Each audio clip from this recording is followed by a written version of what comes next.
ધન્યવાદ. हमने आपको आशीर्वाद प्रभु कृपा से गुरु मिले गुरु कृपा से प्रभु मिले गुरु जी हमारा छेड़ा शिक्षासन नाचे शक्या આજનો દિવસ કેવો છે સોના કરતા મોંઘો છે સોના કરતા મોંઘો શું જીશાસન ત્યાગ ધર્મનો જય જયકાર શ્રમ ધર્મનો જય જયકાર.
પડી જઈશું તો શરદી થઈ જશે. બધા જેટલા લોકો શરૂઆતથી જોડાયા, અમુક લોકો દર્શન કર્યા, પણ ત્યાં પૂરા જ્યાં પાલકી યાત્રા પૂરી થઈ ત્યાં સુધી લોકો પહોંચ્યા. આ ગુરુ ભગવાન જે છે એમનો આપણા જીવ શાસન ઉપર ઘણો બધો કંઈ ઉપકાર થશે. એમ એટલા બધા મજાના અને એટલા બધા જે કહેવાય ને એક શાસન પ્રભાવ કાર્ય કર્યા છે ને, એમની આ શાસનના કાર્યની જોડે લગભગ એક યુનિક કહેવાય ને એવા કાર્યો કર્યા. એક મજાનો પ્રસંગ વાંચ્યો કે ગુરુ ભગવાન એક વખત ઉપાસનીમાં બિરાજમાન હતા અને જે સંસ્કાર ધામના જે મુખ્ય યોગેશભાઈ જે કહેવાય, યોગેશભાઈ જે વડીલ મુખ્ય જે કહેવાય એ અને બીજા 3 યુવાનોને ગુરુ ભગવંતે બોલાવ્યા અને ત્રણેયને કીધું કે આવતીકાલે તમે અતિચાર તમારે સવારથી સાંજ સુધીમાં ગોખી લેવાના છે. અચાનક આવી રીતે ત્રણેય જણાને આજ્ઞા ફરમાવી ગુરુ ભગવાનને. ત્રણેય ભેગા થઈને કીધું કે ગુરુ ભગવાન, તમે ગોખવાનું અમારા બસનું કામ નહીં, તમે બીજું કામ આપો, અમને સફળતા ચોક્કસ મળશે, પણ ગોખવાનું કામ અમારું કામ નહીં. તો તમે પદાર્થ સમજાવશો અને બરાબર સમજી શકશો, એમાં મારી બુદ્ધિ ચાલશે, મારું મગજ એકદમ ઉત્સાહિત થશે, પણ ગોખવાનું કામ કહેશો ને સાહેબ, તમારું મગજ થાકી જશે. અત્યારે આપણે આ જાય છે બધા મોટા ભાગે સમજવું હોય તો વ્યાખ્યાન સાંભળવું ફાવે, પણ 1 કલાક જો આપણે કહીએ નક્કી કરીએ કોઈ દિવસ અચાનક ગુરુ ભગવાન બધા એને કહે કે આજે બધાને ચલો બુક આપવામાં આવશે, આજે બધાએ ગોખવાનું છે, કેટલા લોકોને મજા આવે.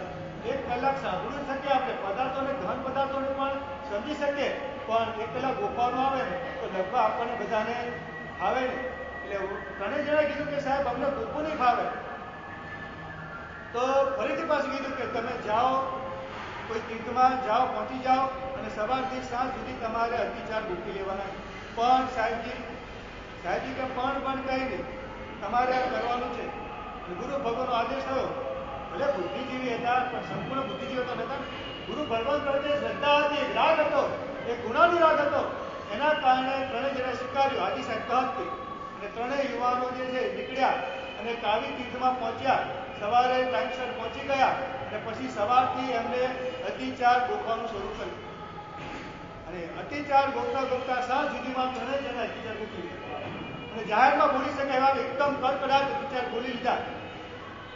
અને પછી બીજા દિવસે ગુરુ ભગવાન પાસે આવ્યા કે ગુરુ ભગવાન, આપની કૃપાથી અને આપના આશીર્વાદથી આપે અભિમંત્રી જે વાસેસન કર્યો અને શક્તિપાત કર્યો, એના પ્રભાવથી આ અતિચાર પૂરા થયા છે. ગુરુ ભગવાનને ધન્યવાદ આપ્યા અને બહુ બધાનું કીધું કે ગુરુની વાતમાં ક્યારેય પણ બુદ્ધિનો ઉપયોગ કરવાનો નહીં. શ્રદ્ધા મૂકીને જો તમે ઝંપલાવશો ને ચોક્કસ તમારું કામ સફળ થશે. જ્યારે પણ ગુરુ ભગવાન આપણને આજ્ઞા કરે ને કે આ તમારે આરાધના કરવાની છે, આ કરવાનું છે, પછી એ વખતે બુદ્ધિ નહીં ચલાવવાની. બસ ગુરુ ભગવાનના વચનમાં શ્રદ્ધા રાખી 100% આપણી અશક્તિ હોય, આપણી નબળાઈ હોય, આપણાથી લાગે કે આપણાથી થઈ શકે એવું નથી, છતાં પણ ગુરુ ભગવાન જ્યારે કંઈક ફરમાવતા હોય ને ત્યારે કંઈક તેમાં પાસે રહસ્ય હોય. ગુરુ ભગવાન જ્યારે સામે ચાલીને આપણને કંઈક આ કામ તારે કરવાનું છે, બહુ ઘણા બધા આરાધકોની સાંભળ્યો છે, પણ ચોક્કસ આપણને કેમ પસંદ કરતા હોય કે ગુરુ ભગવાનને પણ એવું ના હોય, પણ એ પરમ શક્તિ, એ ગુરુ શક્તિ એમની અંદર જ્યારે કંઈક જાતનો અંદર સંકેત કરતા હોય તો આ વ્યક્તિને તો આવી પ્રેરણા કરે. જ્યારે આવ્યું પરમ શક્તિ દ્વારા વાયા મીડિયા, એટલે કે મીડિયા વાયા જે કહી શકાય એ ગુરુ ભગવાન દ્વારા જ્યારે આપણે તો પ્રેરણા થતી હોય ને ત્યારે ઝીલી લેવાની. એ વખતે આપણી શક્તિને નહીં જોવાની કે આ ગુરુ ભગવાનના શક્તિને, ગુરુ ભગવાનની કૃપા એમના દ્વારા કામ થવાનું છે, એ શ્રદ્ધા રાખી અને કામ શરૂ કરી દેવાનું. આ બધા ત્રણેય ભાગ્યશાળી અતિચાર એકદમ કડકડાટ બોલી લીધા. એટલે ખરેખર પ્રેમસુરી મહારાજાએ વર્ષો પહેલા આ ચંદ્રશેખર મુનિ ભગવાન હતા, મુમુક્ષુપણામાં હતા, મુનિ ભગવાન હતા, અને એ વખતે એની પર શક્તિપાત કરીને એમને આશીર્વાદ આપ્યા, વાસન કર્યો અને એક જ દિવસમાં પૂજ્યપાદશ્રીએ એક જ દિવસમાં આખું પકી સૂત્ર 350 ગાથાનું અને પગામ સિંચાય એક જ દિવસમાં 400 ગાથા કરી લીધી. શક્તિપાત્રે તો એમને ઝીલ્યો હતો, પણ સાથે સાથે શક્તિપાત કરવાની તાકાત પણ આ પૂજ્ય ગુરુ ભગવાનમાં હતી. અને આ ગુરુ ભગવાનની વાત મેં પણ સાંભળેલી છે. જ્યારે અમદાવાદમાં આચાર્ય ભગવાન ગુરુ ભાનુસુરી મહારાજાની ગુરુમૂર્તિની પ્રતિષ્ઠા હતી, રાત્રિને લગભગ 53ની સાલમાં હતી, ખાસા વર્ષ થઈ ગયા, લગભગ 25 વર્ષથી ઉપર વધારે થઈ ગયા હતા. તો 25-27 વર્ષ થઈ ગયા. અને 27 વર્ષ જ્યારે પંકજ સોસાયટીમાં ગુરુ ભગવાનની મૂર્તિની પ્રતિષ્ઠા હતી અને એ વખતે રાષ્ટ્રના બેરેજના જે આખું મેદાન છે ત્યાં કને મહોત્સવ ચાલી રહ્યો હતો અને અમે જીજોવાળા જવો છતાં અને બધા મહાત્માનો ખૂબ આગ્રહ હેમરત્નશ્રી મહારાજા વગેરે બધા જ મહાત્માનો આગ્રહ કે આપણા સમુદાય વતી વિનંતી કરવા માટે જીજોવાળા માટે આવેલા આપણા સમુદાય વતી કોઈ પણ મહાત્મા આવા પધારવા તો જોઈએ આ પ્રસંગમાં અને ગુરુચંદ્રશ્રી મહારાજ સાહેબ અમે 4-5 મહાત્મા અમદાવાદ એ દિવસોમાં પહોંચી ગયેલા તારતબક ગણેશની લગભગ પ્રતિષ્ઠા હતી તો લગભગ મોસમના શરૂ થયા તરત જ પહોંચી ગયેલા અમે ઝડપી તૈયાર કરીને અમદાવાદ અમારા સંબંધો મજાના સંબંધો છે સમુદાયના ભૂલ ભાનુશ્રી સમુદાય અમારા બધાના સંબંધો મજાના સંબંધો અને આ વિનંતી અને આગ્રહ હતો એના કારણે અમે થોડા દિવસોમાં વેર કરી અને અમદાવાદ પહોંચી ગયા અને બીજો કે ત્રીજો દિવસ હતો લગભગ અને સવારની માંડલી અમારી નૌકાશીની માંડલી એમાં ઘણા બધા મહાત્મા નૌકાશી કરતા જોયા ને ચંદ્રશેખર કુમાર સાહેબે એમનો અંદર હયું પકડી ઉઠ્યું અને એ વખતે મોઢા પર દેખાય આપણે અણગમાનો ભાવ અને પછી જ્યારે ગુણાનવાદ હતા કે કંઈક પ્રવચન હતું જ્યારે અને બધા કેટલા આખું સભા ખૂબ ભરેલી હતી અને મહાત્મા પણ ખૂબ હતા અને એ વખતે અમને એ વખતે કોઈને ખ્યાલ હશે તો પાછળ મોટું બેન હતું ભૂલવર્ષનું આવું આપવાનું અને એ વખતે ચંદ્રશેખર મહારાજ સાહેબે મજાની વાત કરી એકદમ દર્દ સાથે કે જે ગુરુ ભગવંતે ન્યાય વગેરે ગ્રંથોને ભરવા માટે અને જે ગુરુ ભગવંતે છઠ વગેરે છઠના પાને છઠ કર્યા અને 108 વળી કરી એ ગુરુ ભગવાનની પ્રતિષ્ઠા નિમિત્તે આપણે બધા ભેગા થયા છીએ અને આપણી નૌકાશી માટે આટલી મોટી હોઈ શકે ગર્વ સાથે કીધું એકદમ ગળગળા થઈ ગયા હતા કે મેં એકદમ એમનો ભાવ જોયો એટલે મેં સાંભળ્યું છે એકદમ બાજુમાં રહીને સાંભળ્યું કે આપણી નૌકાશીની સાધુ ભગવાનની માટે આટલી મોટી નૌકાશીની માટે આપણે ભક્તમ ભોય ન ભોય આપણે તો આપણે એક ટાઈમ આપણું રસવિકારી આજ્ઞા છે સાધુ એક ભક્ત ભોજન કરે એક ટાઈમ આપણે આટલી મોટી માટી કઈ હોઈ શકે અને બીજા દિવસે ફટાફટ માટીમાં ડિસ્કાઉન્ટ ધરખમ કરાવવા જઈએ એટલે હશે કોઈને તકલીફ હશે કોઈને શારીરિક કોઈ તથા માનસિક કંઈ પણ કે અમારાથી નૌકાશી વાપરવું પડે આમ કરી ન વાપરે તો માથું દુખે પણ ગુરુ ભગવાનની એક હૃદયથી જે પ્રેરણા હતી ને એના કારણે બીજી દિવસે માટીમાં 50% વધારે ઘટાડો થઈ ગયો એટલે ગુરુ ભગવાન જે છે ને એમની વાર્તા પણ અમે સાંભળેલી છે પ્રવચનો પણ ઘણી વાર સાંભળવાનું થાય છે પણ જ્યારે વાતના જ્યારે પ્રવચન આપતા હોય ત્યારે રિયલી આમ હૃદયથી બોલતા હોય ને અને એવું જ્યારે આમ થોક કરતા હોય એવું લાગે આપણને અને રિયલી અંદરથી હૃદયમાં ટચ થઈ જાય અને આપણને એ વસ્તુમાં તરત જ એ ભૂલ હોય તો આપણને ભૂલ સુધારવાની ઈચ્છા થઈ જાય અને આરાધનાની પ્રેરણા હોય તો આરાધના કરવાનો ભાવ થઈ જાય એવી મજાનો એમનો થ્રો અત્યારે અમારા ભક્તિ યોગા જ્યારે માણસે પણ આટલી વર્ષે પણ 78 વર્ષની ઉંમરથી સાહેબની પણ આમ જ્યારે વાત કરવાની હોય ત્યારે બહુ સાહેબ ધીમું બોલે પણ જ્યારે પ્રવચન કરવાનું આવે વાર્તા કરવા આપવાની આવે ત્યારે ભક્તિ યોગા જ્યારે માણસે પણ અત્યારે પણ આથી પણ મોટો હોલ હોય તો છેલ્લો બેઠેલો વ્યક્તિ હોય એને પણ સંભળાય એટલો જબરજસ્ત થ્રો કરી શકે છે આપણી ઉપર બસ આ યોગનું બળ આપણે યોગશાસ્ત્ર ચાલ્યું છે ત્યારે આ યોગની શક્તિ યોગની સાધનાનું બળ જાગ્યો જેમ જેમ માણસ આરાધના કરતો જાય ને તેમ તેમ ભલે શરીરમાં ઘણી જાતના રોગો હોય બધું જ હોય પણ જ્યારે વિનિયોગ કરવા બેસે ને ત્યારે એમનામાંથી તાકાત આવી જાય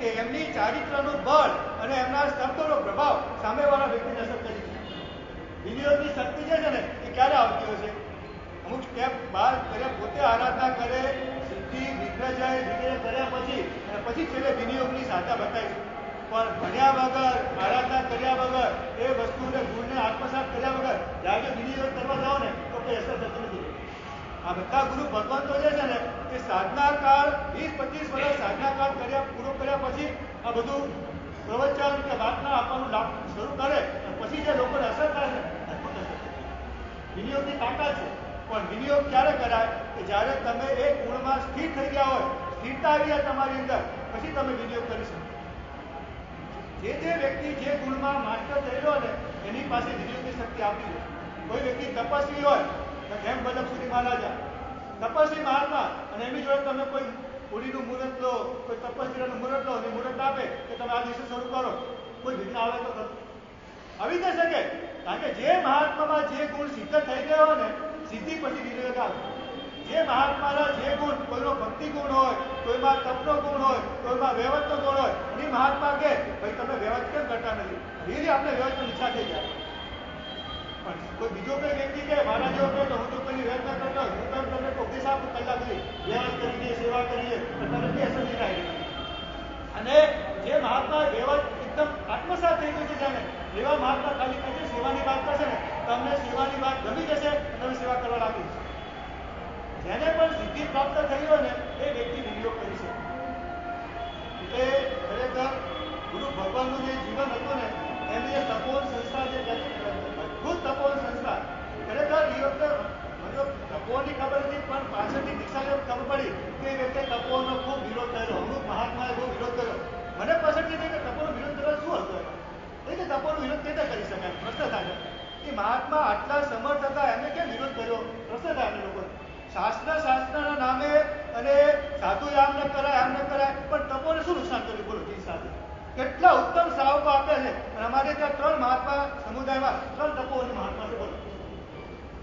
સમુદાયમાં લગભગ તમે જોશો તપોની મહાત્મા છે. એટલે શાસન દાસવાળા શ્રાવકોને પેદા કરવાનું કામ તપોવન સંસ્થાએ કર્યું. એનો વિરોધ કઈ રીતે કરી શકાય? અમને પણ આશ્ચર્ય થાય કે હવે સમર્થક ગુરુ ભગવાન અને આમ એમનું જેમનું નામ હતું અને મહાત્મા કેમ આ બાબતને સમજી નહીં શક્યા? અમને પ્રશ્ન થાય ઘણી વાર એમને કેમ વિરોધ કર્યો? કે મને તો એવું લાગે ને અત્યારે પણ કોઈ પણ મહાત્મા નવી કઈ વસ્તુ બહાર લાવે અને કદાચ લાગે કે અમુક વસ્તુ એકદમ નવી લાગે તમને તો કોઈ વિરોધ ના કરતા ભૂલી ચૂકે. તમને ન ગમે તો તમે પણ સપોર્ટ આપો, પણ વિરોધ તો નહીં જ કરવાનો કોઈ દિવસ. કારણ કે કોઈ મહાત્માની અમુક પ્રકારની શક્તિ હોય અને એ ભવિષ્યને જોઈને કોઈ પ્રકારની સ્કૂલ વગેરે માટે મહેનત કરતા હોય, કોઈ પ્રકારની માટે કંઈ મહેનત કરતા હોય કે મીડિયાનો ઉપયોગ કરતા હોય તો ભૂલે જોઈએ વિરોધ નહીં કરવાનો કોઈ દિવસ. લાગે જો સાધના છે ને શાસન પ્રભાવના જેની પાસે શક્તિ હોય ને એને શાસન પ્રભાવના કરવાની, પણ જેની પાસે શક્તિ ન હોય એને વ્યક્તિગત આરાધના કરવાની.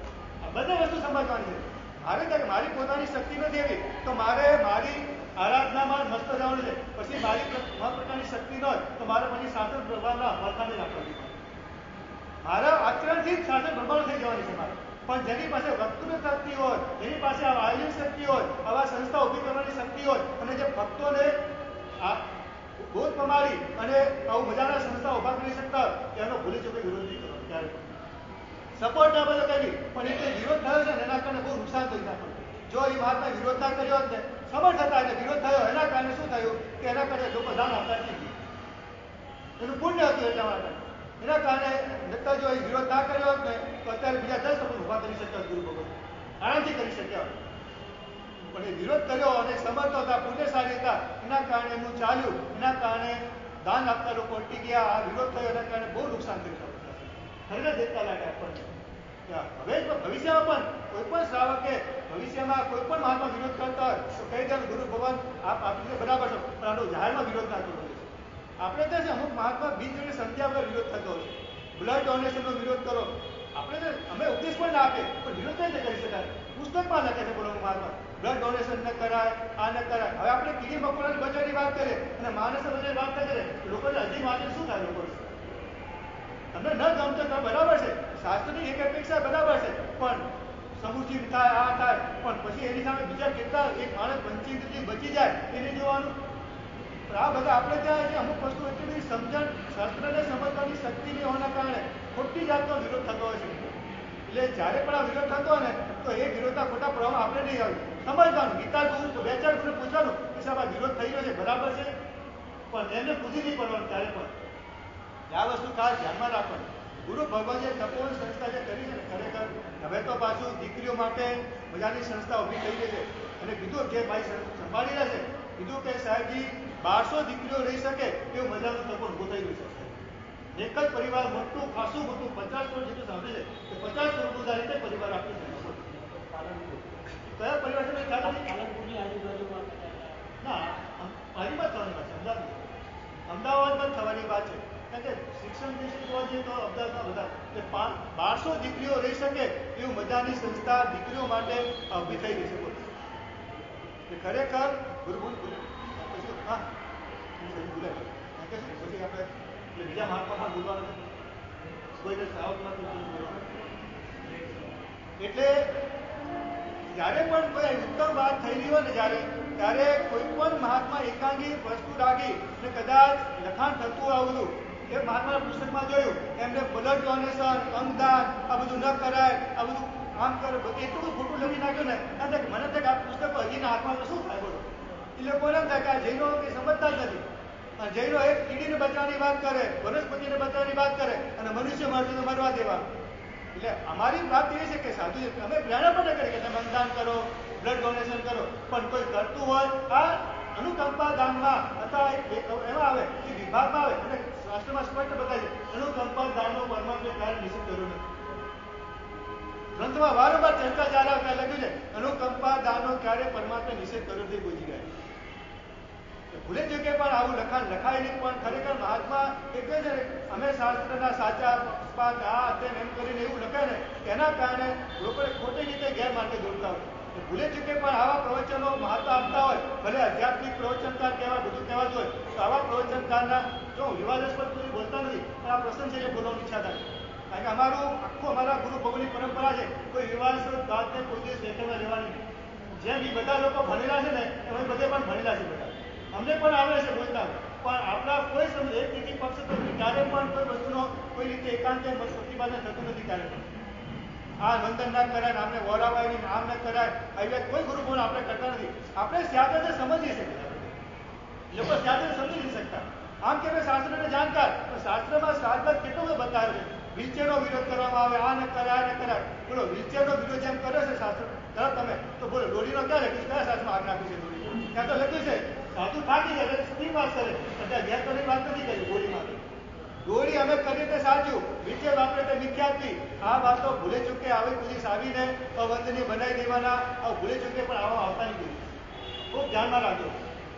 કોઈ પણ મહાત્માનું જયારે આવી પ્રવચન ચાલતી હોય ને તારા સમજી જવાનું, જાગૃત થઈ જવાનું કે આ એકાંત વાત ચાલી રહી છે.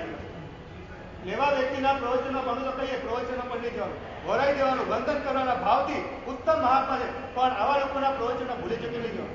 જ્યાં વિકાસ પેદા થતો હોય, જ્યાં બીજાને અવંદનીય કહેવાતા હોય, જ્યાં બીજાને વિખ્યાતિ કહેવાતા હોય, ઉત્તમ આત્માઓને પણ ગુણવાન આત્માને પણ વિખ્યાતિ કહેવાતા હોય, ત્યાં એવાના પ્રવચનમાં ભૂલી ચૂકી નહીં જવાનું. વરાવાનું ભાવથી વંદન કરવાના, જવાનું, પણ એમની વાર્તા નહીં સાંભળવાની, એમની વ્યાખ્યા નહીં સાંભળવાની કોઈ દિવસ.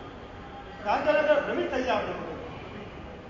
અને તમે ઉત્તમ મહાત્મા પ્રત્યે દુર્ભાવ કરીને કોપાર સાચું કરીને દુર્ગતિમાં જતા લોકો પ્રત્યે આવી ભૂલ ભૂલે ચૂકે પણ નહીં કરવાની. ત્યારે પણ કોઈ પણ મહાત્મા કહે તો આ વંદનીય કહેવાય, આપણે વંદન ન કરાય, એમાં કોઈ દિવસ સાવધાની. ભલે બીજું બધું સારું હોય, બીજું વૈરાગ્યની વાત હોય, પણ વૈરાગ્ય કરતા આપણે ત્યાં બીજા બધા બહુમાન ભાવ વધારે મહત્વ વધારે છે. વૈરાગ્ય તો આપણે કેટલા બહુમાન દીક્ષા લીધી, પણ બહુમાન ભાવ ના આવ્યો એના કારણે આપણે અટકી ગયા અને ઉભા લઈ લીધા ભાઈ.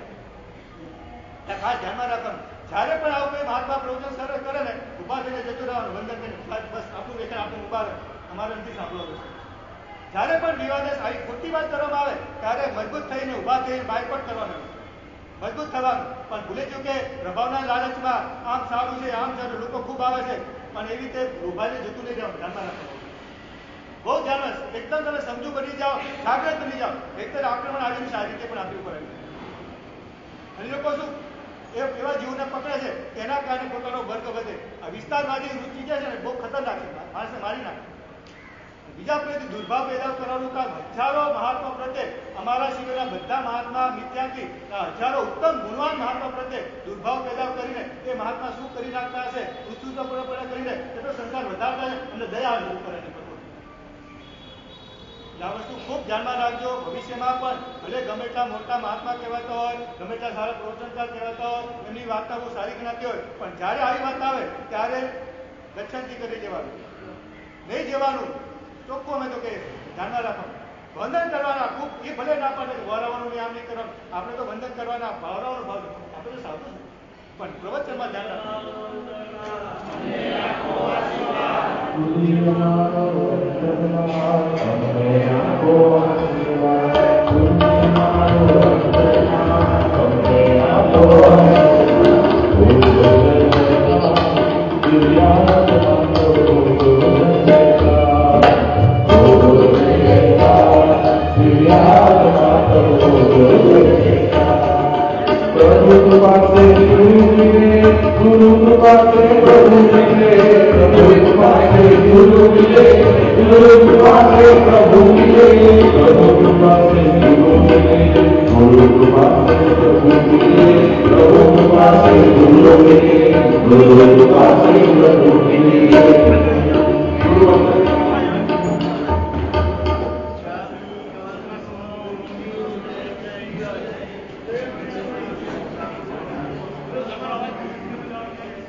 સદગુરુમાં મંગલમય ગુરુના चंद्रशेखर गुरुना मंगलमय गुरुना निर्मल मंगलमय जीवन नो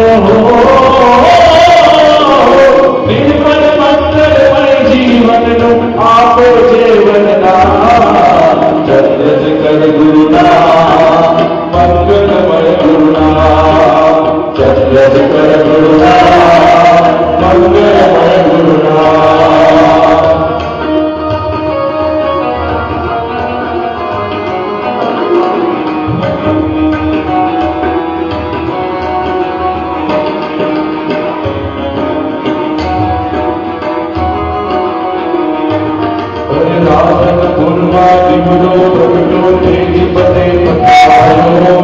माता सुभद्रा बजारो जगनो लाडवायो वैभवनी चोरो बाउच जगतोय भयावे लागी काटी भाया ढूंढी पकड़े संयम लगनी लागी प्रेम सुनी गुरुवंदना चरणे ओ प्रेम सुनी गुरुवंदना चरणे जीवन सोकुटमा चंद्रशेखर गुरुना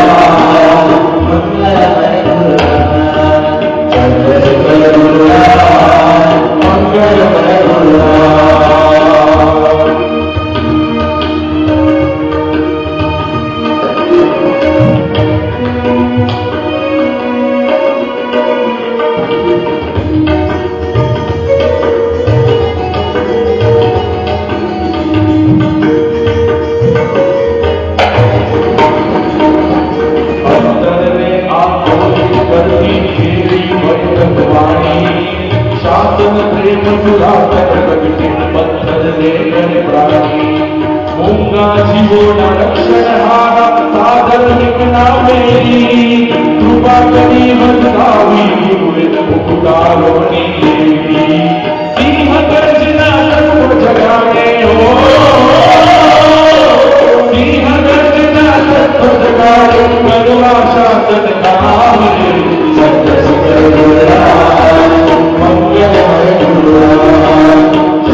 श्री ચંદ્રશેખરજી માળી સાહેબ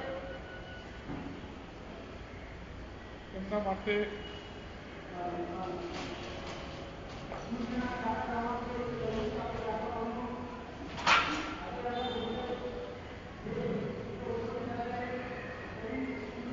એમને જે કાર્યો કર્યા છે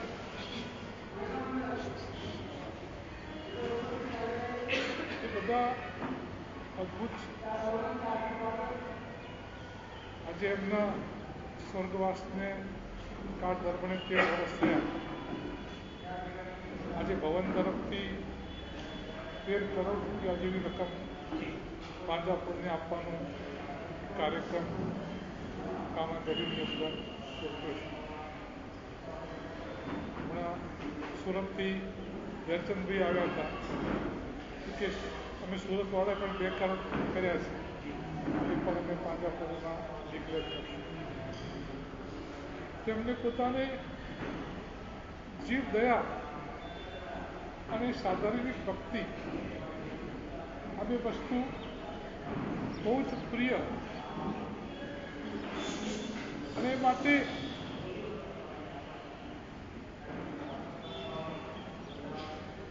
અહીંયા જે વિરારમાં આવાસો છે,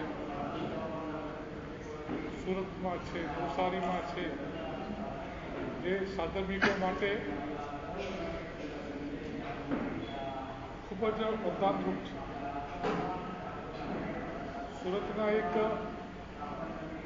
શ્રેષ્ઠી પિયુષભાઈ માણેકલાલ, એના છોકરાના લગ્ન હતા. છોકરા એના પપ્પાને કીધું કે પપ્પા, મારા લગ્નના રિસેપ્શનનું તમારું બજેટ કેટલું છે? એ કે બેટા, તારે બજેટનું પૂછવાનું કામ શું છે? તું કે એટલે આપણે ખર્ચી નાખીએ, તું કે રીતે આપણે રિસેપ્શન કરશું. એના પપ્પા, તમારો અંદાજ કેટલો આમ રિસેપ્શન? તો કે 70-1 લાખનો છે. તો કે પપ્પા, આપણે રિસેપ્શન ના કરીએ, એ જગ્યાએ આપણે સાધારણ ભક્તિમાં આ 70 લાખ વાપરી નાખીએ તો કેવું સારું? તારી ઈચ્છા હોય એ પ્રમાણે આપણે કરવાનું છે. તો કે મારી ઈચ્છા તો રિસેપ્શન કરવાની નથી. અને એ વખતે નવસારીની અંદર સાધર્મિકોના આવાસનું તેનો મુખ્ય જે લાભ હતો એ પરિવારે નહીં. ચંદ્રશેખરજી સાહેબનું સંસારી વતન રાધનપુર, ખૂબ જ સંસ્કારી પરિવારમાં, રાધનપુરની અખી દોશી કોળમાં એનું વતન. જીવતલાલ પ્રતાપસિંહ અને કાંતિલાલ પ્રતાપસિંહ, 2 ભાઈ. ચંદ્રશેખરજી મારા પિતાજી કાંતિલાલ. તો જીવતલાલભાઈએ પાલિતાણાની અંદર ચાતુર્માસ કરવાનો નિર્ણય કર્યો. બધા પરિવારના લોકો ગયા. સુભદ્રાબેન, ચંદ્રશેખરજી માના માતુશ્રી વગેરે પણ બધા ગયા. એમના ભાઈ કાંતિભાઈ હતા એ મુંબઈ રહ્યા, ધંધાની જવાબદારીને તબિયતને આ બધા કારણસર.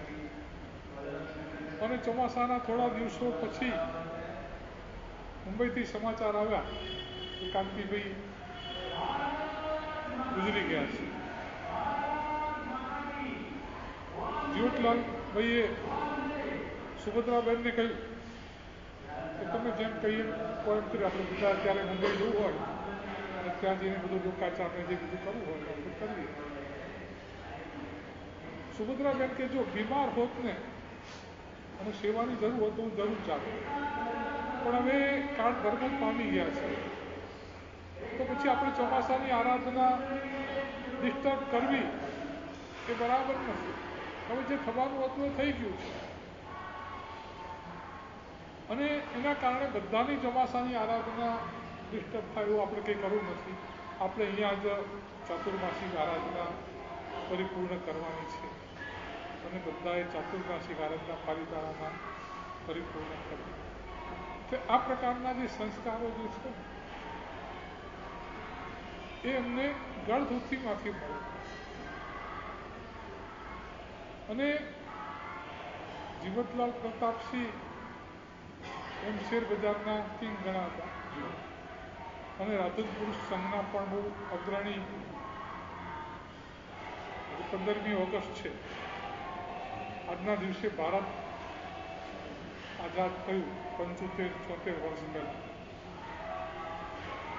તો ભારત આઝાદ તો થઈ ગયું, અંગ્રેજોએ પાકિસ્તાન અલગ કરી દીધું, ભારત અલગ કરી દીધું. ભારતના બધા રજવાડાઓને કીધું કે તમારે જેમ કરવું એમ કરો.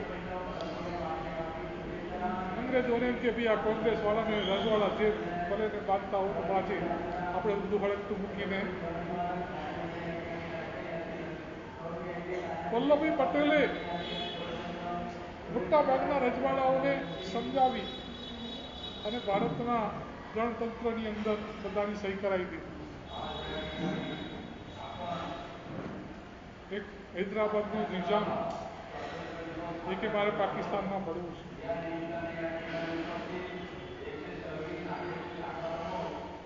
એટલે વલ્લભભાઈએ પછી એના માટે લશ્કરની બધી લડાઈને આ બધું કર્યું ને છેવટે એને ભારતમાં સહી કરાવી. એ બધું ચાલતું હતું. એ વખતે રાધનપુરના જે નવાબ હતા ને એનો જે એડીસી હતો એને નવાબે કીધું કે આપણે પાકિસ્તાનમાં ભળી જઈએ, આપણે હિન્દુસ્તાનમાં રહેવાની જરૂર નથી અને પાકિસ્તાનની બોર્ડર પણ આપણી નજીક જ છે.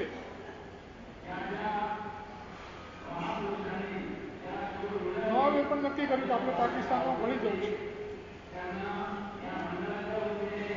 એ બધી વાતો એ લોકોના મુસલમાનોમાં અંદર ચાલવા માંડી. એમાં બે મુસલમાનો વાત કરતા હતા કે આ નવાબ પાકિસ્તાનમાં ભળી જાય ને એટલે આપણે આ ગોળીજી ચાલના બે મકાન આપણે કબજે કરી લેવા છે. પેલો કે મારે આ કબજે કરવાનું છે, પેલા કે આપણે આ વાણિયાઓના બધા દાગીના લૂંટી લઈશું. એ બધી વાતો એ લોકો. એ વખતે મુક્તિલાલ વિરવાડિયા નામનો એક શ્રાવક એના કારણે આ શબ્દો પડી ગયા. એને થયું કે જો આ રાધનપુર સ્ટેટ પાકિસ્તાનમાં ભળે, શંખેશ્વર ને શંખેશ્વરથી આગળ બજાણા સુધીનો વિસ્તાર છે ને બધો રાધનપુર સ્ટેટમાં આવતો. એટલે રાધનપુરમાં 25 જિનાલયો છે, શંખેશ્વરનું આપણું મહાન તીર્થ અને બીજા કેટલા બધા ગામડાઓ સમી ને મારું ઝીંઝુવાડા, બજાણા, આ બધા ગામો આ બધા જો પાકિસ્તાનમાં પડી જાય તો આપણા બધાની હાલત શું થાય? તરત જ એક મુક્તિભાઈ જીવતલાલ પ્રતાપસિંહ પાસે કે કાકા આનું કંઈક કરો. જીવતલાલભાઈએ વલ્લભભાઈ પટેલને ફોન કર્યો. વલ્લભભાઈ કે આ રાધનપુર તો નાનું છે, મારે અત્યારે બધા મોટા ઘણા પ્રશ્નો પડગેલા છે એટલે હું હમણાં રાધનપુર પર ધ્યાન આપી શકતો હોય. જીવતલાલને થયું કે વલ્લભભાઈને બીજા કામો છે પણ આ એ કંઈ સામાન્ય કામ નથી. પહોંચ્યા અમદાવાદ, એને કસ્તુરભાઈ શેઠને વાત કરી કે કસ્તુરભાઈ આ રાધનપુરનો નવાબ જો પાકિસ્તાનમાં ભળી જશે તો આપણું શંખેશ્વરનું તીર્થ અને આ બધું પાકિસ્તાનમાં જશે અને કચ્છની જવાનો રસ્તો બધો રાધનપુર થઈને જ છે, તો કચ્છ પણ ભારતમાં કેવી રીતે રહેશે? આ બધા પ્રશ્નો છે. કસ્તુરભાઈએ વલ્લભભાઈને કીધું કે તમે ગમે તે કરીને પહેલું આને પ્રાયોરિટી આપો અને આ વસ્તુ કોઈ પણ સંજોગોમાં ના થવી જોઈએ. વલ્લભભાઈએ રાધનપુરના નવાબને ફોન કર્યો કે હું રાધનપુર આવું છું અને તમે સહી કરવા માટે તૈયાર હો. રાધનપુરના નવાબને મળ્યા. નવાબને કીધું સહી કરી આપ. એટલે કે મારે વિચાર કરવો પડશે, મારે આમ છે. જો હું અત્યારે જીલતભાઈના ઘરે જમવા જાઉં છું, જમીને 30 મિનિટમાં પાછો આવું છું.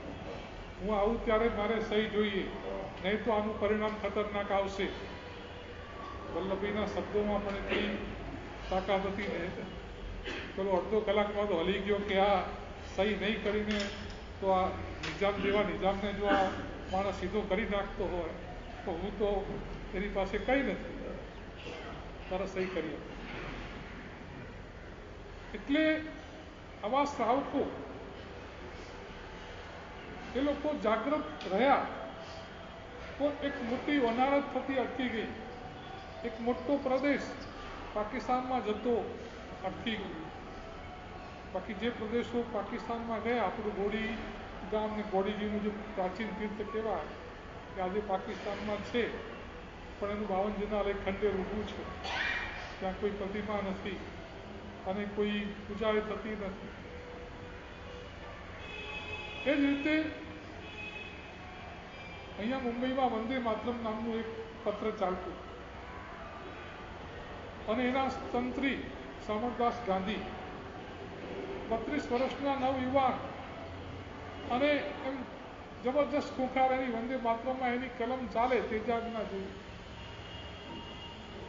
અને પાછો ચુસ્ત શ્રાવક, રોજ સામાયિક કરે. એ ઉપાશ્રયમાં બેસીને સામાયિક કરતો હતો. અને એક યુવાન આવ્યો કે શામળદાસજી, તમારું જુનાગઢ પાકિસ્તાનમાં જાય છે, આપણું ગિરનાર તીર્થ જેના ઉપર મેમના ભગવાનના દીક્ષા આનંદ નિશિયા જસ ભગવાનના 3 કલ્યાણકો થયા છે, આ કલ્યાણક ભૂમિ પાકિસ્તાનમાં જઈ રહી છે. જુનાગઢનો નવાબ પાકિસ્તાનમાં ભણવા માટે તૈયાર થઈ ગયો છે. શામળદાસ કે મને સામાયિક પારી લેવા દે, પછી તારી વાત સાંભળું. સામાયિક પાર્યું, પેલા બધી વાત કરી, તરત જ ઉપડ્યા, સીધો જવું કે હમણાં જુનાગઢ. અને જુનાગઢ પોતે જુનાગઢના હતા. જુનાગઢની પબ્લિકને ભેગી કરું અને નવાબને બતાવી દઉં કેવી રીતે પાકિસ્તાનમાં પડે છે. 2 તલવારો લઈ અને નીકળ્યા.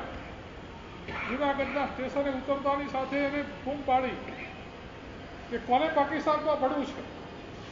જ્યારે પાકિસ્તાનમાં પડવું એ જાય, જુનાગઢ હિન્દુસ્તાનમાં જ રહેશે. અને લોકો બધા ભેગા થઈ ગયા કે ચલો કે આપણે નવાબને કહી દઈએ કે તારે જવું જાય પાકિસ્તાનમાં, બાકી જુનાગઢ તો હિન્દુસ્તાનમાં જ રહેશે. અને શામળદાસની પાછળ આખું જુનાગઢ જોડાઈ ગયું. હજારો માણસો, નવાબના મહેલ પાસે હજારો માણસોએ કહ્યું કે અમારે હિન્દુસ્તાનમાં જ રહેવાનું છે, તારે પાકિસ્તાન જવું હોય તો જા, બાકી કોઈ સંજોગોમાં જુનાગઢ પાકિસ્તાનમાં નહીં જ પડે. એટલા બધા લોકોનું જોયું ને પેલો છોડીને પાકિસ્તાન જતો રહ્યો.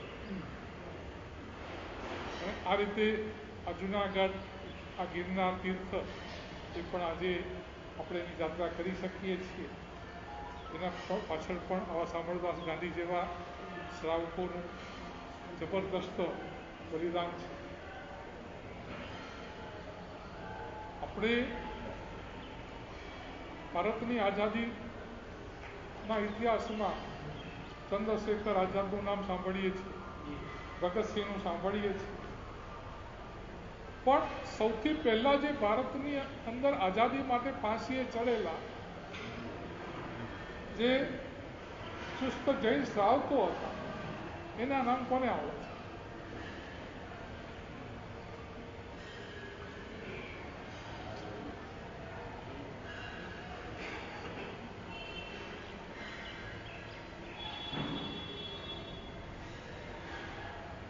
તો આ બધી વાતો આપણે આજે જાણવી છે. અને એ માટે મારા નાના મહારાજ છે તો તમને થોડી વસ્તુ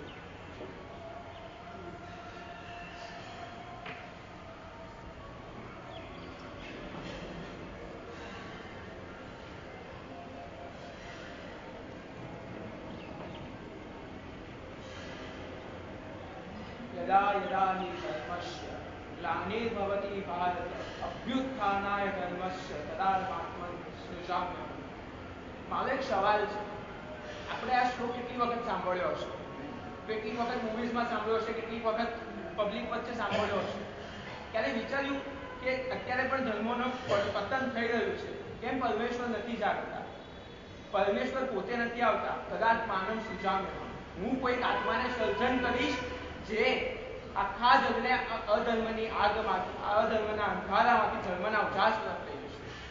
1857 સ્વાતંત્ર્ય સંગ્રામ, એના કરતા 1 વર્ષ આગળ આપણે છે. 1856 હાંસી હિસ્સરનો ઉપાસક, હરિયાણાનું નાનકડું જિલ્લો હિસ્સર, એનું એક ગામ હાંસી, ત્યાંનો ઉપાસક, ત્યાં એક મહાત્મા બેઠા છે. મહાત્માની આગળ 4 શ્રાવકો બેઠા છે. 4 શ્રાવકમાંથી 4000 શ્રાવકો એ વખતે તપાદક્ષિણા એ મહાત્મા પાસે દીક્ષા લેવા આવે ત્યારે 4 શ્રાવકોને ત્યારે તપાદક્ષિણા સાધો માત્ર 15.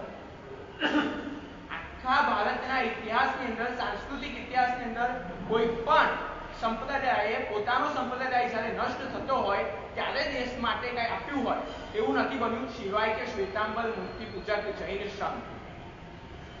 મુખ્ય વાત એ 4 સાહેબો બેઠા છે, 4 માંથી એક પૂછે છે, ગુરુદેવ નાના સાહેબ પેશવા માની ગયા છે, તાત્યા રૂપે માની ગયા છે, લક્ષ્મીબાઈ માની ગઈ છે, બેગમ હુજમતલા માની ગઈ છે, અયોધ્યાથી સંદેશો આવી ગયો છે, દિલ્હીથી સંદેશો આવી ગયો છે, આગળ શું કરવું છે? ત્યારે કહે છે મીરત એટલે આજનું મીરત, જંગ ત્યાંથી છેડો, આશીર્વાદ છે, આખા ભારતની અંદર જુવાળ ફેલાવવાની જવાબદારી મારી છે, તમે લોકો જંગ છે. અને મહાત્માનું નામ આજે હું તમને એમ પૂછું કે આજે બધા સમુદાય ક્યાં ભેગા? આજે ટપ્પા કચ્છના 80% સાધુ મહારાજના ગુરુ મહારાજ છે, એ મહાત્મા. પ્રેમ સુધી સમુદાય, ભક્તિ સુધી સમુદાય, સિદ્ધિ સુધી સમુદાય, બે તિથિનો આખો પક્ષ, કચ્છ વાગડ સમુદાય, નૈમી સુધી મહારાજ, ધર્મ સુધી મહારાજ, કાશીવાળા, પ્રાય 18 માંથી 13 સમુદાય મહાત્માની પરંપરાના છે. આજે મહાત્માનું નામ કેટલાને આવડતું? પરમ પૂજ્ય આત્મા કન્યાશ્રવણ મણિ વિજયજી મહારાજ, બુટ્ટેરાયજી મહારાજના પણ ગુરુ મહારાજ, સિદ્ધિ સુધી મહારાજના ગુરુ મહારાજ ને પદ્મ વિજય મહારાજના ગુરુ મહારાજ, આ ત્રણની પરંપરા આજે ચાલી રહી છે. એ મણિ વિજય મહારાજ સાહેબ જેમને પહેલા પોતાનું બલિદાન પોતાના શિષ્યોને આપ્યા ત્યારે આજે એમની આટલી મોટી શિષ્ય પરંપરા. આપણે કહીએ ને દાન દેતા પૈસો વધે અને જ્ઞાન દેતા જ્ઞાન વધે, શિષ્ય દેતા શિષ્ય વધે. આપીએ એ વધે. દેશ માટે એમને 4 શિષ્યો આપ્યા. એમાં સૌથી પહેલી ફાંસીને પહેલા શિષ્ય લાલા હુકુમચંદ જૈન, 19 જાન્યુઆરી 1858. આપણને શીખવાડવામાં આવ્યું કે મંગલ પાંડેની સૌથી પહેલી ફાંસી થઈ, પણ મંગલ પાંડેની ક્યારેય જીવનકથા વાંચી છે કોઈએ વાંચી છે જીવનકથા મંગલ પાંડેની? કોઈ જ નહીં. આપણને છે ને ગાંધીજીની જીવનકથા વાંચી છે, મારા સત્યના પ્રયોગો શું મને યાદ નથી, સત્યના પ્રયોગો વગેરે વગેરે, જવાહરલાલ નહેરુની વાંચ્યું છે, ઇન્દિરા ગાંધી, ક્યારે મંગલ પાંડેની જીવનકથા કોઈ વાંચી નહીં. મંગલ પાંડે સ્પષ્ટ લખે છે, હું મરીશ તો આત્મહત્યા કરીશ પણ અંગ્રેજોના હાથમાં નહીં આવું. એ બગીચામાં છુપાય છે ને ત્યારે એને આત્મહત્યા કરી છે ને એનો મૃતદેહ લટકાવ્યો છે, પણ જ્યારે જીવતા માણસ તરીકે માત્ર ને માત્ર સૌથી પહેલા ફાંસી ચડી હોય તો લાલા હુકુમચંદ જૈન આજે પણ એની પેઢી હયાત છે, 5મી પેઢી આજે પણ હયાત છે. અને એના માટે કવિએ લખેલા, એ સમયના કવિએ લખેલા શબ્દો છે, फांसी की सड़कें विशालती हो गई हमसे लाल, ये नल पिशाच का काम था, बलबल ताका परिणाम था, श्री हुकुमचंद रणवीर था संग मिर्जा मुनीर बेग. एक मित्र तो मिर्जा मुनीर बेग, અંગ્રેજોની જે કેવી બલબલતા કે માણસ હિન્દુ હતો તેને દફનાવવામાં આવ્યો અને માણસ મુસ્લિમ હતો તેને સળગાવવામાં આવ્યો. લોકોની ધાર્મિક લાગણી સાથે પણ છેડછાડ કરી. બીજી ફાંસી, ભારતની બીજી ફાંસી કોની? નામ આપી શકશો મને? આપણે ભારતના નાગરિક છે ને, ઇન્ડિયાના. મારો પહેલો સવાલ, ભારતના નાગરિક કે ઇન્ડિયા? મને હિન્દુસ્તાન કહેશો તો વધારે ગમે, પણ ભારત કે ઇન્ડિયા? આપણે અત્યારે આઈ એમ ઇન્ડિયન, ક્યારે એમ તો બોલો આઈ એમ ભારતીય, ગર્વથી કોને? આપણું મૂળ નામ તો ભારત જ છે ને, એટલે ઇન્ડિયા તો અંગ્રેજોએ એને આપેલું નામ છે. મૂળ તો ભારત વર્ષ છે. ભારતની બીજી ફાંસી અને રાજસ્થાનનો પહેલો શહીદ માણસ અમરચંદ બાંકીરા, એ પણ જૈન, એ પણ મણિ વિજય મહારાજનો શિષ્ય. ત્યાં બેસેલા 4 શિષ્યોમાંનો આ બીજો શિષ્ય. ભારતની 1857 નો સ્વાતંત્ર્ય સંગ્રામ કોને શરૂઆત? બહાદુરસિંહ રાણા. દિલ્હીની અંદર છેલ્લો હિન્દુ રાજા કોણ? મને નામ આપી શકો? વિક્રમાદિત્ય હેમુ. બીજું કોઈ નામ? હું છેલ્લું નામ આપીશ. બાબર જ્યારે લડીને મોગલનું સામ્રાજ્ય સ્થાપ્યું ત્યારે હુમાયુ, એના દીકરા હુમાયુને હરાવનાર વિક્રમાદિત્ય હેમુ એટલે બંગાળનો શ્રાવક હેમદાસ. 5 વર્ષ સુધી રાજ કર્યું. 5 વર્ષમાં 22 યુદ્ધ લડ્યો છે, પણ યુદ્ધની અંદર એને કોઈ નીતિમત્તાથી હરાવી નથી શક્યો. શું તાકાત હતી આપણે? અત્યારે આપણે કેવા છે? આપણી બાજુવાળા આપણા સગા ભાઈઓને જે રાખવા માંડી જતું ને તો આપણે ભાઈ સોરી કહી દે યાર.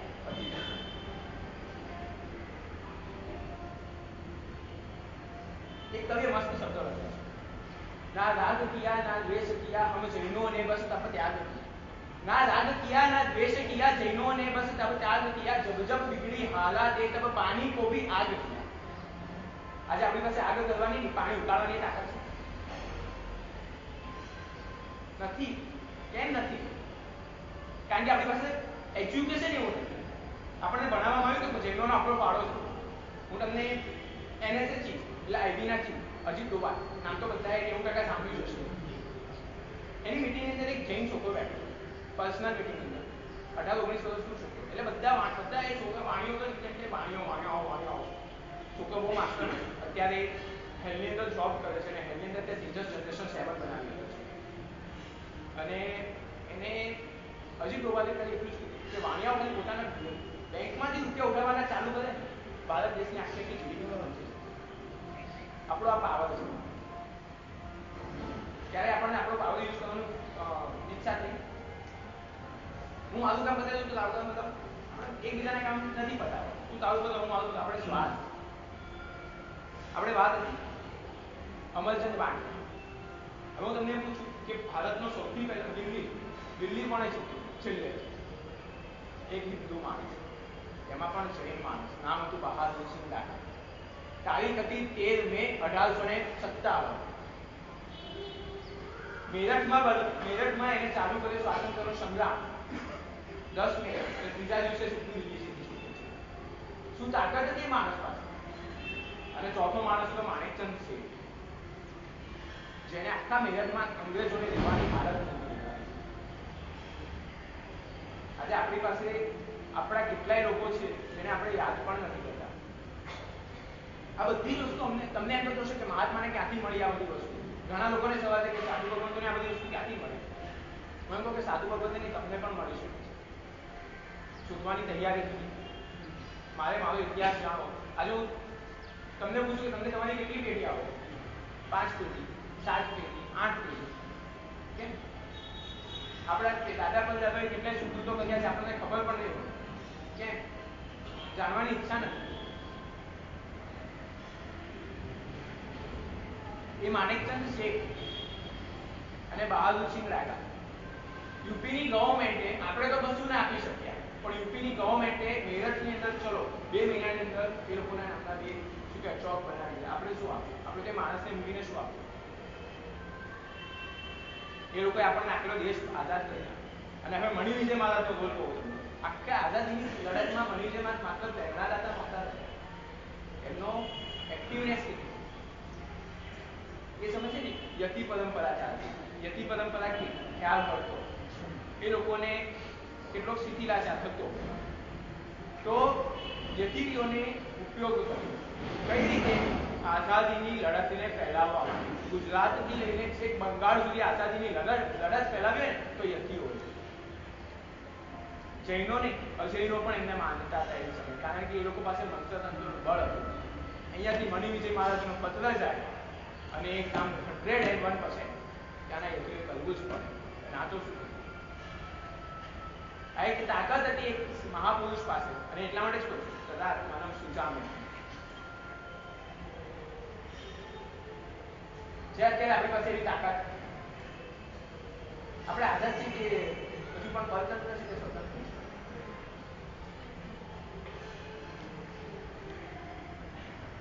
અને ક્રિશ્ચિયન એજ્યુકેશન ઇસ્યુઝ કેટલા આવે? આજે આ વાત ચાલુ એક બીજી વાત કનેક્ટેડ કરી. એક મહાત્માએ ખોલેલી ગુરુકુળ, આજથી સૌથી વર્ષો પહેલા ખોલેલી ગુરુકુળ. આઈ થિંક જૈનોની બીજા નંબરની ગુરુકુળ હતી કે જે કોઈ જૈન સાધુ ભગવંતોએ ખોલેલી. સૌથી પહેલા વલ્લભ સુરેશ્વરજી મહારાજે ખોલાવી. બીજા નંબરની ગુરુકુળ છે સોનગઢની. ગયા છો કે સોનગઢની ગુરુકુળ કેટલા એવી છે? તમે બધા મોટા ભાગના બધા ઘોઘારીઓ છો ને? સ્ટેશનના રોડ ઉપર છે. મોટા ભાગના ઘોઘારીઓ છો ને? સોનગઢની ગુરુકુળ કેટલા છે? 10% એન્જોય કરીએ નહીં ને? ત્યાં છોકરો એન્ટર થઈને બહાર નીકળે ને ₹1 ફી નથી આપવાની. ભણીને ચોથા કે પાંચમા ધોરણથી બહાર ભણવા માટે 12મા ધોરણ સુધી પણ ₹1 ફી નથી આપવાની. અને આશ્રમ ઉભો કરનાર ચારિત્ર વિજયજી મહારાજ, તમે કદાચ નામ સાંભળો તો ત્રિપુટી મહારાજ, જેમનો ઇતિહાસ માટે સૌથી મોટું નામ કહેવાતું. એમના ગુરુ મહારાજ ચારિત્ર વિદ્વાન સોનગઢ, શિહોર, આખા વિસ્તારની અંદર એક વ્યક્તિએ સ્વાતંત્ર્યની જુવાળ ઊભી કરી હતી. કોને નામ ખબર છે? આપણે ગોગાડીશું ને, કોને નામ ખબર છે? આજે કોઈને ખબર છે? ધર્મસુરીમાં કાશીવાળા નામ સાંભળ્યું છે? મહુવાના કેટલા છે? મહુવાના ધર્મસુરીમાં કાશીવાળાનું નામ સાંભળ્યું છે? એ વ્યક્તિની વિશેષતા ખબર છે કોઈને?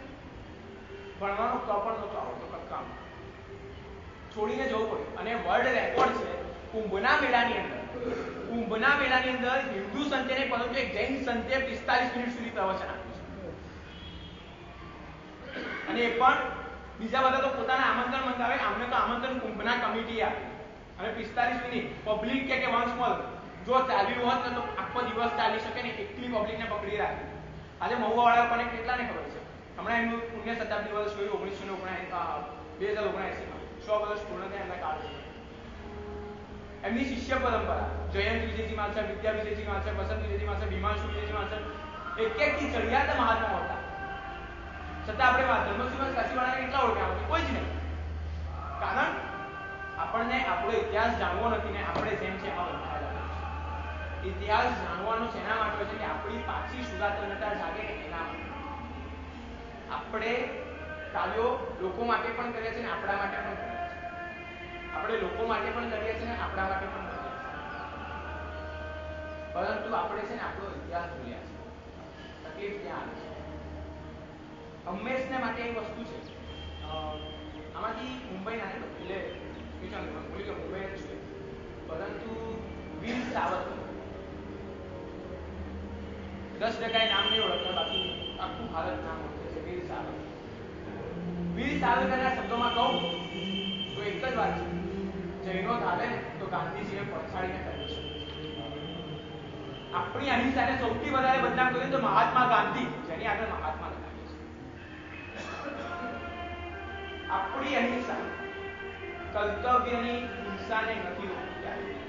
આજથી 2000 વર્ષ પહેલા યુગ પ્રધાન આચાર્ય ભગવંત કર્કાચાર્ય, મૂળ નામ શ્યામાચાર્ય, પ્રજ્ઞાપના સૂત્રના રચયિતા, પ્રજ્ઞાપના આગમના રચયિતા, આગમ સૂત્રમાં જેનું સ્થાન છે આગમના રચયિતા, એક સાધ્વીજીને એક રાજા કિડનેપ કરી લીધો. અત્યારે યુગ પ્રધાન આચાર્ય અને ચલાવે છે ને રાજાને પોતાના હાથે મારે છે. એ આપણી અહિંસા છે. કારણ કે સંસ્કૃતિ, દેશ અને ધર્મ એના માટે લડવું ને એનું નામ અહિંસા છે. વીર સાવરકરના બીજા શબ્દો જૈનોની મૂળ વ્યાખ્યા છે, વાણિયાની નથી, જૈનોની મૂળ વ્યાખ્યા. હું જૈન અને વાણિયા વચ્ચે બહુ ડિફરન્સ રાખું. જૈનોની મૂળ વ્યાખ્યા છે એક હાથમાં નૌકાદવાળીને બીજા હાથની અંદર તલવાર. સાહેબે કીધું ને કે શ્યામળદાસ ગાંધીની તલવાર લઈને ગયા. 32 વર્ષનો યુવાન હતો. મેં પૂછ્યું 32 વર્ષનો યુવાન કેટલા જણ ધોતીમાં બેસતા હોય સામયિકમાં કે સામયિક વગર?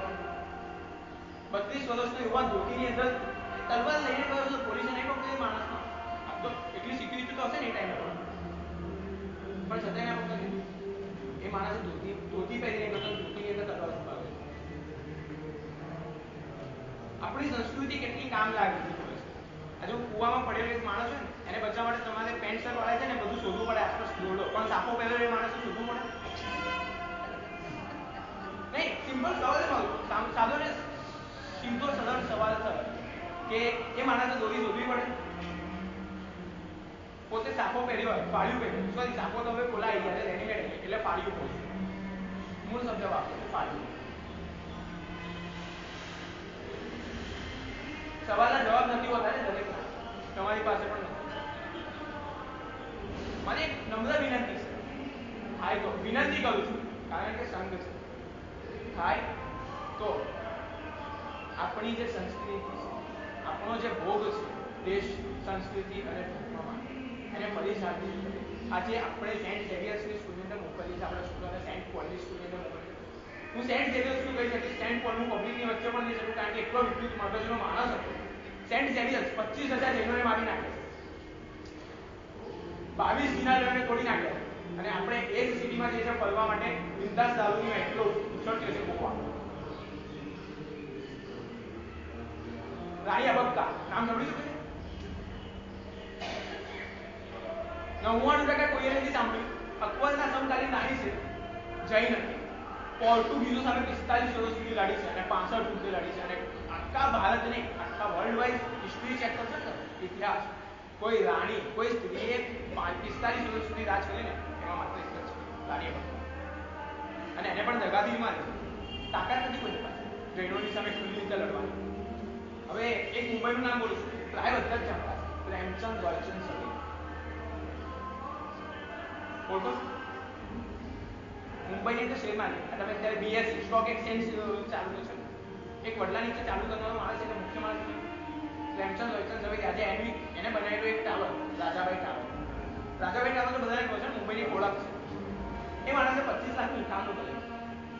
25 લાખનું ઉઠામણું કયા દિવસે? 2 ઓક્ટોબર 1879, જે દિવસે ગાંધીજી પહેલી વખત હતા એ દિવસે ગાંધીજીનો જન્મ તેના બેન કાનનું બેસનું ડાળનું પડ્યું એવું ના સમજતા. એ માણસે આખું ફિલ્મ રાંધી નથી કે બેંક ઓફ બોમ્બે એ ટાઈમે ક્રિશ્ચનોના હાથમાં હતી. લોકો ક્રિશ્ચિયાનિટી સાઈડ ફેરવતા હતા ત્યારે પ્રેમચંદ લાયસન્સ ઝવેરીએ બેંકના 25 લાખ વ્યાજ કરીને 100 કેટલા વર્ષ થાય 1800 વર્ષ 155 વર્ષ થાય 155 વર્ષ પહેલા 25 લાખની કિંમત કેટલી છે? વધારે નહીં, 25,000 કરોડ જેટલી અત્યારની ગણીએ તો આખી બેંક મૂકી ગઈ છે. અને એ ટાઈમે રાતોરાત બેંકના તાળા લગાડવા એક ખાલી ધર્માંતરણ અટકાવવા માટે. મોતીશા શેઠ, આપણે ગિરિલા છીએ, મોતીશા શેઠની ટૂંકના જ વાંચ્યું હશે કે અંદર જઈને દર્શન કરવાના બહુ ઓછા થાય દાદાને મળી ગયા. મોતીશા શેઠ કોણ હતા?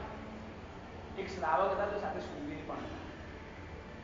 અંગ્રેજોના 13 વાહનો પોતે ઉઠાવતા છે. કોઈને ખબર છે? આવી તો કેટલીય વાતો છે. સુભાષચંદ્ર બોઝ સૌથી વિવાદાસ્પદ નામ, માણસ મળ્યો કે જીવ્યો કોઈને ખબર નથી. ડંકાની ચોટ ઉપર તો કે 1962 સુધીના પુરાવા છે. એની પોતાની હાથે લખેલી ડાયરી મળે છે. 1963 સુધીના એના નામના હરેશ વોરેન પણ ના નામ જીવતા માણસના કે મરેલા નામ. એક વિશાલદાસ જૈન કલકત્તાનો શ્રાવક બાળપણનો મિત્ર, એના ઘરે માણસ રહ્યો છે અને એ માણસે પૂજા સામે વગેરે બધું જ કર્યું છે. પોતાની ડાયરીની અંદર આ આખી વસ્તુ લખી.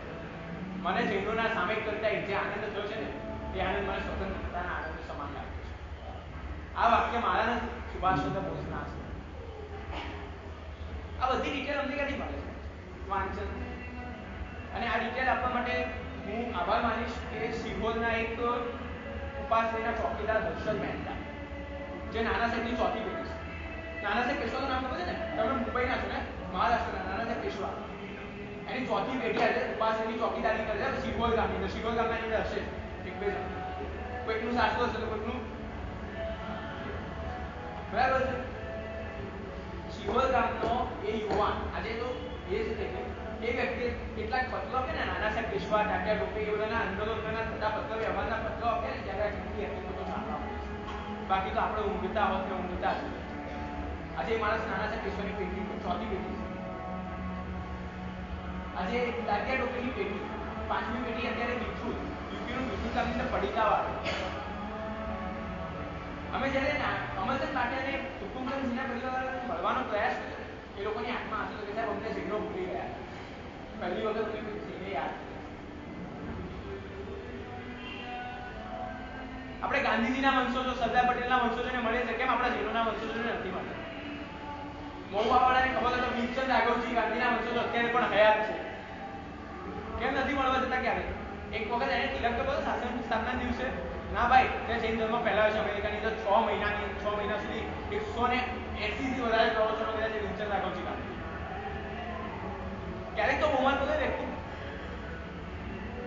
એને પણ થશે કે ના મારા બાપ દાદા જૈન ધર્મ માટે કરીને તો જૈન ધર્મ આજે પણ અમારું સાચવે છે. આપણે અટકીએ છીએ, આપણે જાગતા નથી, ઊંઘતા છીએ એના માટે. હજુ પણ કહું છું કે એક વખત ઊંઘ છોડો. આજે બીજો એક સાઈડનો સવાલ, કેટલા લોકોને ખબર છે કે ભગતસિંહજીએ કાકોરી લખનૌ પાસે એક ટ્રેનની લૂંટ ચાલી હતી? કાકોરી ગામની અંદર ટ્રેનની લૂંટ થઈ. કેટલા લોકો ખબર છે કાકોરીની ટ્રેન લૂંટાઈ હતી અંગ્રેજોના હાથે? ભગતસિંહ હતા, ચંદ્રશેખર આઝાદ હતા, ઘણા બધા. માસ્ટરમાઇન્ડ કોણ? વિચાર્યું કોઈ ક્યારે કે આ બધાની પાછળ માસ્ટરમાઇન્ડ? પાક્કું નથી? પાક્કું નામ બોલો. અનુપચંદ શેઠ. ના, શેઠ હતા યુપીના, ગામ હતું લખનઉ. આજે આ ઉપાશ્રય કરતા 4 ગણી મોટી એની પાસે હવેલી એરિયા પર. એ વ્યક્તિનો જ્યારે સંપર્ક કરે ને, એના એક છોકરો ન્યુઝીલેન્ડ, એક છોકરો યુકે સાઈડ, જ્યારે છોકરાનો સંપર્ક સાહેબ પહેલી વખત કોઈ જૈનોએ અમારો સંપર્ક કર્યો છે મારા દાદાજીને યાદ. અમે લોકોએ આટલું આપ્યું સાહેબ, અમારા લખનઉ વાળાએ સાહેબ, ગુજરાત વાળાએ આપણે કેમ હજુ ઊંઘીએ છીએ? આપણે ઊંઘીએ છીએ એના કારણે જ આપણને મૂકીએ છીએ. એટલે કહે 15મી ઓગસ્ટના દિવસે છે ને શહીદોના પુતળાઓ હતા. એ બધું બનાવે, મેમોરિયલ બનાવે, ફ્રીડમ ફાઇટર્સ મેમોરિયલ. એની અંદર લાલા હુકુમચંદ શેઠનો પણ કરેલું છે. અને એ સમય પણ લખાયેલું ફર્સ્ટ ફ્રીડમ ફાઇટર જેને ફાંસી મળી છે. આપણને નથી ખબર, એ લોકોને ખબર છે. એની પાછળનું મેઇન રીઝન શું? એજ્યુકેશન અને આપણી અહિંસા, વગર કારણે વધારે પડતી અહિંસા. આ અહિંસાનો અર્થ છે ને બહુ જ ખરાબ છે, બહુ જ ખરાબ. હું એમ નથી કહેતો હિંસા કરો, પરંતુ અહિંસાની સાચી વ્યાખ્યા તો શું? આપણો ઇતિહાસ બોલે છે ને. ઉદયન મંત્રી યુદ્ધ લડ્યા હતા, કુમારપાલ રાજા યુદ્ધ લડ્યા હતા, સંપતિ મહારાજે યુદ્ધ લડ્યા હતા, ચંદ્રગુપ્ત મૌર્ય યુદ્ધ લડ્યો હતો, પૃથ્વીરાજ ચૌહાણ વિક્રમાદિત્ય એનું 22 યુદ્ધ લડ્યો હતો, રાણી અબક્તા 65 યુદ્ધ લડી હતી. કેમ આપણે યુદ્ધ કેમ લડ્યા? સંસ્કૃતિ, દેશ અને ત્રણની રક્ષા માટે યુદ્ધ નહીં. કળ, બળ અને છળ, ત્રણનો ઉપયોગ કરી શકાય. છળથી પણ કર્યું તો પણ વિદુર નીતિમાં કહેવામાં આવે છે કે ધર્મ, સંસ્કૃતિ અને દેશની, રાષ્ટ્રની રક્ષા માટે કરીને કરેલું છળ પણ ધર્મ છે, અધર્મ નથી. કેમ મહાભારતનું યુદ્ધ કૃષ્ણએ કેટલા છળ કર્યા? આપણે મહાભારતની સિરિયલ તો ઘણા જોઈ જશે. નાનપણથી આપણે એક આવતી ટીવીની અંદર રામાયણ, મહાભારત, કેટલા યુદ્ધો કર્યા. એક પણ યુદ્ધની અંદર એને શું કહેવાય, પોતાના કળ સિવાય, બળ અને કળ સિવાય છળનો ઉપયોગ ના કરે એવો મને એક યુદ્ધ બતાવો ને. કંસ સામે લડ્યો તો પણ યુદ્ધ, તો પણ એને છળ કર્યું છે. મહાભારતની અંદર પણ છળ કર્યું. આટલા છળ કર્યા છતાં પણ એ ધર્મ પુરુષ કહેવાય. અને એની રીતે આજે વર્ષોની વંચાતી આવે છે. કારણ છે મારી પાસે જવાબ. એનું કારણ એક જ છે કે હિન્દુત્વમાં અહિંસા એટલે ધર્મ માટે થતું છળ પણ અહિંસા છે, ધર્મ માટે થતું છળ પણ અધર્મ છે. ક્યારેક આ બધી વસ્તુને જાણવા માટે પ્રયાસ કર્યો, જાણ્યા પછી એવું ના કરતા કે બસ જાણી લીધું ને પતી ગયું. ક્યારેક કોઈકના વંશજ હોય, કોઈક વસ્તુને જાણ્યા પછી એની અંદર હિતમાં જવું, બહુ જ મજા આવશે. કેટલાક એવા લોકોને મળવાનું થશે ને કે જે લોકોને આપણે ઓળખતા પણ ન હોઈએ, અને એ લોકોના આંખના આંસુને આપણે છે ને એમ થશે કે ના, મારી મહેનત સફળ થઈ. પ્રેમચંદ લાયસન્સ ઝવેરી એક વખત છે ને રસ્તા પરથી જતા હતા, આમ અબજોપતિ માણસ, ગજબ મોટો માણસ, અને એક દિવસ એની ઘોડા ગાડી પકડી હશે તો રસ્તા પરથી જતા હતા. મરીન લાઇન્સનો કિસ્સો છે. રસ્તા પરથી જતો હતો. આ એક જૈનની વ્યાખ્યા શું તમને આની અંદર કાઢી શકું છું. એક ભિખારીની રીતે શેઠજી રૂપિયા આપો, શું ચેક કરે રૂપિયા પગે પડીને માગતા રૂપિયા માગતા. અને હું બોલો માણસ શું લખું સાહેબ, શેઠજી રૂપિયા તો લાખો લોકોએ આપ્યા, આવી ઇજ્જત કરતા મારા રૂપિયા કરતા વધારે. આ જૈનની વ્યાખ્યા છે. ઇજ્જત આપીએ છીએ. ઇન્ડિયન જીડીપીમાં હમણાં જૈનોનો ગ્રોથ કેટલો, જૈનોનો ફાળો કેટલો? થોડો વધારો ને પ્લીઝ. એટલો બધો પણ 29.85 એટલે 30% જૈનોનો ફાળો છે જીડીપી ગ્રોથમાં. ઇન્ડિયન એજ્યુકેશનમાં પર્સેન્ટેજ સૌથી હાઈએસ્ટ પણ છે. એજ્યુકેશન સૌથી સારા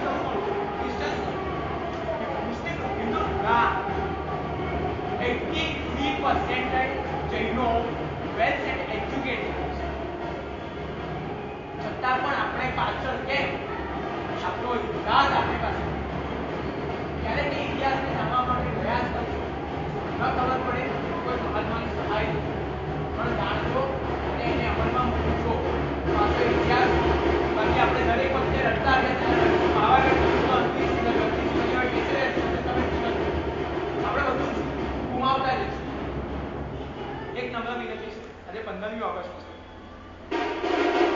આપણે આપણા શહીદો બધા શહીદોને આપણા ત્યારે એ લોકોના કાર્યોને આપણે યાદ કરીશું, એ લોકોને પાછા યાદ કરીશું, એ લોકોને આપણે કાર્ય કર્યા, એ લોકોને સ્થિતિ માટે આપણે વાત પ્રતિષ્ઠા કરીશું. તો એના દિવસ એ લોકો જે ઇન્ટેન્સથી બહાર માટે રહ્યા છે એ ઇન્ટેન્સને આપણે બધા એટલું આનંદ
સ્વતંત્રતા ખરેખર મળી છે કે નહીં, અને એટલા જ માટે કેટલાક લોકો એને શૌર્ય દિવસ તરીકે કહે છે. આજે એમ કહેવું છે કે ડેટની દ્રષ્ટિએ ડેટના કેલેન્ડર મુજબ 15મી ઓગસ્ટ એટલે શૌર્ય દિવસ, અને તિથિના કેલેન્ડર મુજબ શ્રાવણ સુદ દસમ એટલે છેલ્લા દાયકાઓના આપણા બધાના ઉપકારી શૌર્ય પુરુષની તિથિ એટલે શૌર્ય દિવસ. તિથિએ અને ડેટે બંને ત્યાં શૌર્ય દિવસને ભેગા કર્યા છે. એ દિવસે સાહેબે બહુ સરસ મજાનું સાહેબે લીધું, અને એવા કેટલાય પ્રસંગો એમણે લીધા છે કે જે ભૂલાયેલા હતા ઇતિહાસના પાના, અને એમનું એક નાનકડું પુસ્તક છે જેની અંદર કમસે કમ 40 આવી સ્ટોરીઝ છે કે જે ઇતિહાસનું ભૂલાયેલું પાનું છે. આજે એ ઇતિહાસના ભૂલાયેલા પાના ફરી વાગળવા છે, અને સાથે નજીકના ઇતિહાસમાં જે ઇતિહાસ બનાવીને ગયા છે એ આપણી યાદોમાંથી ક્યારેય ન ભૂલાય. એક નાનકડા પ્રસંગને પણ કહીએ ને, કદાચ અહીં બેઠેલા લગભગ લોકોએ ક્યારે ન જોયું હોય, 1981 મહારાષ્ટ્રની એ ધરતી, ક્યારે એવો પ્રસંગ સાંભળ્યો છે કે આખા ને આખા પત્રો વડાપ્રધાનને કે પ્રેસિડેન્ટને લખાય જૈનો સભા કરી અને વડાપ્રધાન અને પ્રેસિડેન્ટને પત્રો લખે, એવું બને કદાચ. આપણે તો એના માટે પણ સાહેબ તો તલવારની વાત કરે છે, આપણે કલમ પણ નથી ઉપાડવા માંગતા. અને ઘણા બધાને તો સાહેબ અમને લિંક આવે છે ને ઈમેલમાં કે આને ઈમેલ કરજો, એ ઈમેલને ફોરવર્ડ કરવા સુદ્ધાની પણ આંગળીઓ ઉઠાવવાની તેવડ નથી અથવા તો તાકાત નથી. કાંઈ ઈમેલ અમારો નોટિફાઈ થઈ ગયો તો શું? પણ એ દિવસ હતો 1981 નો, મહારાષ્ટ્રની ધરતી. એક સાથે 5000 થી વધારે લોકોએ પત્રો લખ્યા છે. શેનાથી લખ્યા હોય પત્રો મૌલિક? પેનથી. બરાબર છે?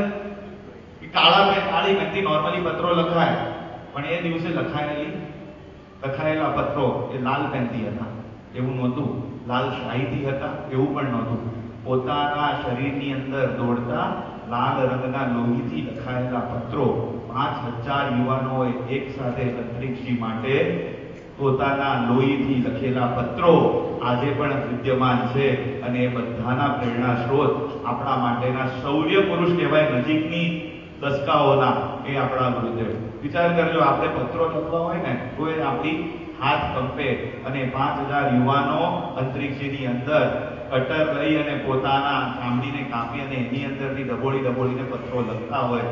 એ પરમ પ્રેરણા જેમણે આપી એ આપણા બધાના ઉપકારી, શાસનના પરમ ઉપકારી એ મહાપુરુષની 13મી તિથિના દિવસે, પુણ્યતિથિના દિવસે વિનંતી કરીશ એમની નજીક રહેલા શ્રાવકોને, એમને નજીકથી જેમને માણ્યા છે એ લોકોને કે આપની પાસેથી જો પરિચય મળશે તો ઘણા બધા એવા લોકો છે કે જેમને ફક્ત દર્શન કર્યા છે, એમને માણ્યા નથી. ઘણા બધા એવા લોકો છે કે જેમને દર્શન પણ નથી કર્યા.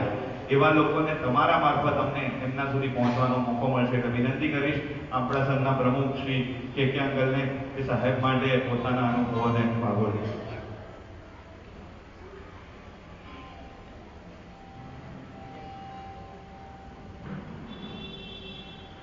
પરમ પૂજ્ય ગુણીરાજ અસહયોગ વિજય મહારાજ સાહેબે સરસ મજાની જૈન ઇતિહાસ કૈવલ્ય યોગ મહારાજ સાહેબે સુંદર મજાની આપણને જણાવટ કરી. એમને પોતાને આ બાબતની અંદર આ વિષયમાં સારો એવો ઇન્ટરેસ્ટ ધરાવે છે. એમના પુસ્તકો પણ બહાર પડેલા છે. જેમને પણ આમાં રસ હોય ચોક્કસ સાહેબની સાથે મળી વાતચીત કરી શકે છે. આજથી 13 વર્ષ પહેલા રાજનગરના રાજમાર્ગ ઉપર સાહેબે કીધું ને 23 કિલોમીટર દેખો કોણ આયા, ખરેખર દ્રશ્ય માણવા જેવું હતું. હજી યાદ આવે છે કે કુમારપાલભાઈ વી શાહ જે સૌથી આગળ અને 23 કિલોમીટર સુધી જે અંતિમ યાત્રા હતી એની અંદર જાણે એમ કહે કે પોતાના ખભા ઉપર આખું જીવ શાસનની જવાબદારી લઈ અને ઠેક સુધી તપોવન સુધી ત્યાં સુધી પહોંચ્યા છે. સાહેબે કીધું, ઘણી બધી વાત સાહેબે કીધી. દાખલા તરીકે સાહેબે કીધું કે 4 ભક્તોને કીધું એમના કે તમારે અતિચાર કરવાના છે. પણ એ ક્યારે શક્ય બન્યું? કારણ કે પોતે પોતાના જીવનમાં 20,000 થી વધારે ગાંઠાનો સ્વાધ્યાય કરતા ત્યારે બન્યું. આપણે અહીંયા કદાચ જોઈએ છે, આ 2 ફોટા જોઈએ ને તો બંને ફોટાની અંદર આપણને એક ફોટામાં વધતો જે ફોટો જેમાં લાગે કે આપણને ગંજના પુરુષ હતા કે એટલી ખુમારી હતી. સાહેબે જેમ કીધું ને કે જીંજુવાડાથી સાહેબ ત્યાં આવ્યા, પાલડી આવ્યા ભુવન માનુસુરી મહારાજ સાહેબના સ્મૃતિ મંદિરમાં, ત્યારે અમે પણ હાજર હતા. અને ત્યારે શંકરસિંહ વાઘેલા પણ આવેલા.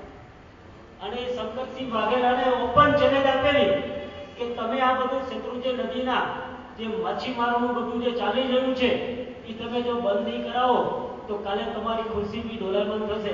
આ 56ની છાતી આ એની ગર્જના જીન શાસન માટેની કે આજે ત્યાંનો ચીફ મિનિસ્ટર હતો એને પણ ભર સમાજની અંદર સંભળાવવાની તાકાત હતી. એવો દાખલો બીજો લઈએ તો 2500 વર્ષનું જ્યારે વીર પ્રભુના માટેનું જ્યારે નાટકની વાત ચાલતી હતી, ઉજવણી કરવાની વાત ચાલતી હતી, તો ત્યારે શ્રેણીકભાઈ કસ્તુરભાઈની સામે પણ આ મહાત્માએ અઠ્ઠમ કરેલો છે. જે ન કરી શકતા હોય તો આ એક એમની સિંહ ગર્જના હતી. કદાચ એમના માટે એમ કહી શકાય કે શાસન પ્રેમી હતા. સમુદાય પ્રેમી તો હોય, પણ એના કરતા પણ વધારે પ્રાયોરિટી એમની શાસન પ્રેમી હતી.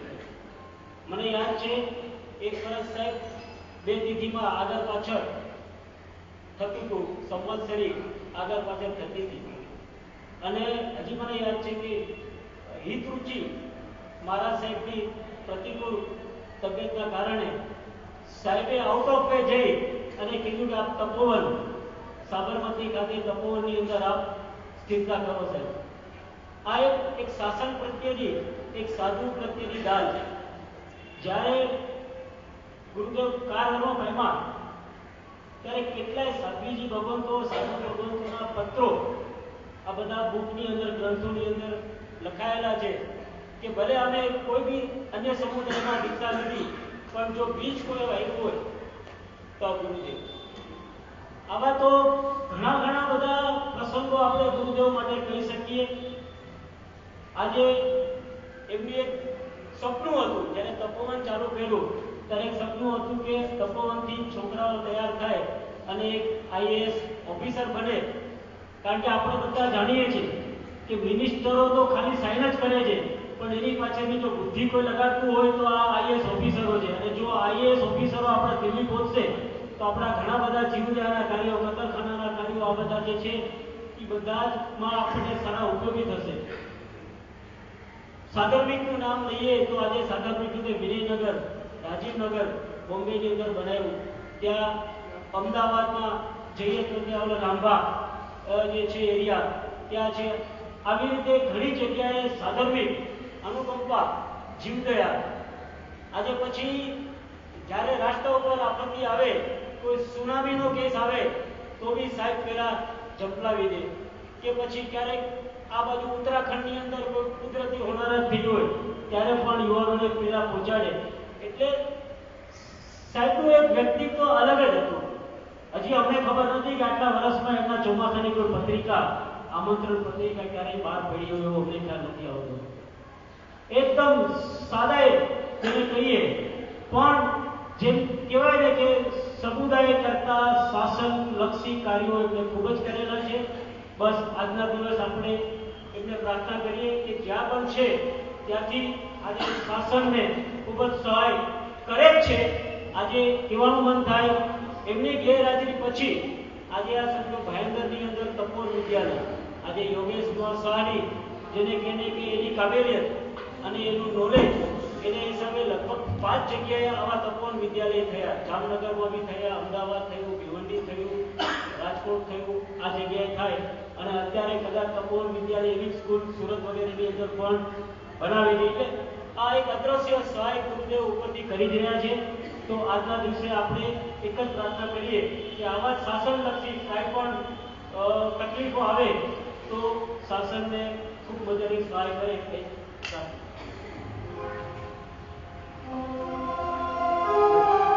બધાને તાળી. આ ગીત બધાને કદાચ ગમતું હશે, બધાને આવડતું હશે.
મુંબઈના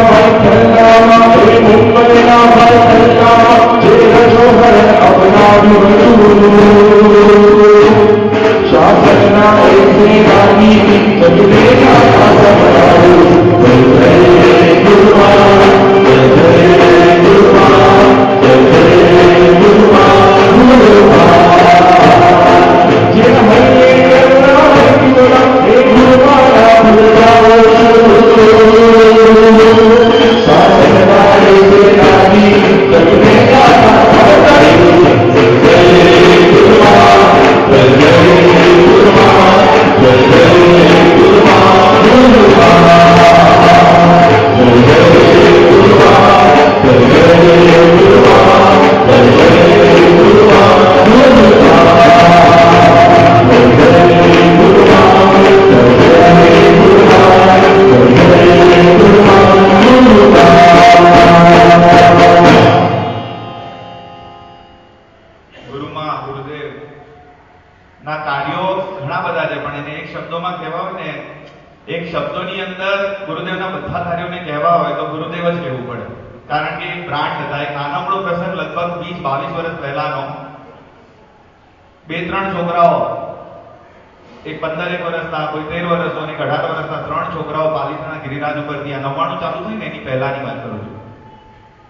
જેઠ મહિનાની અંદર નીચે ઉતરતા હતા બપોરે 2-2:30 વાગે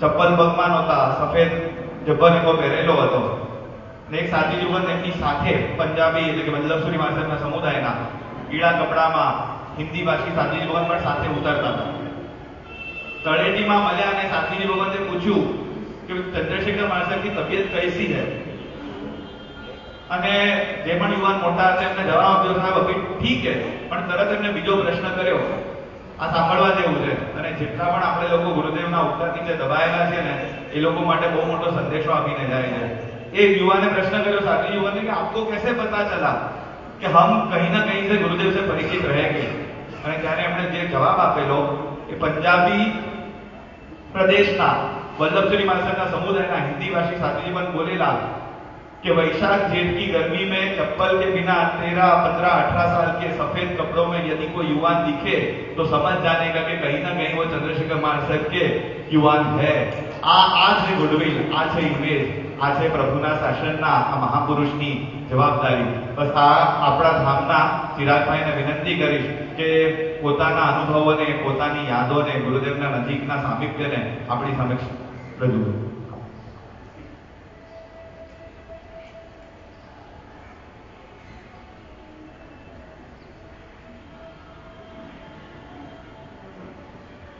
પ્રણામ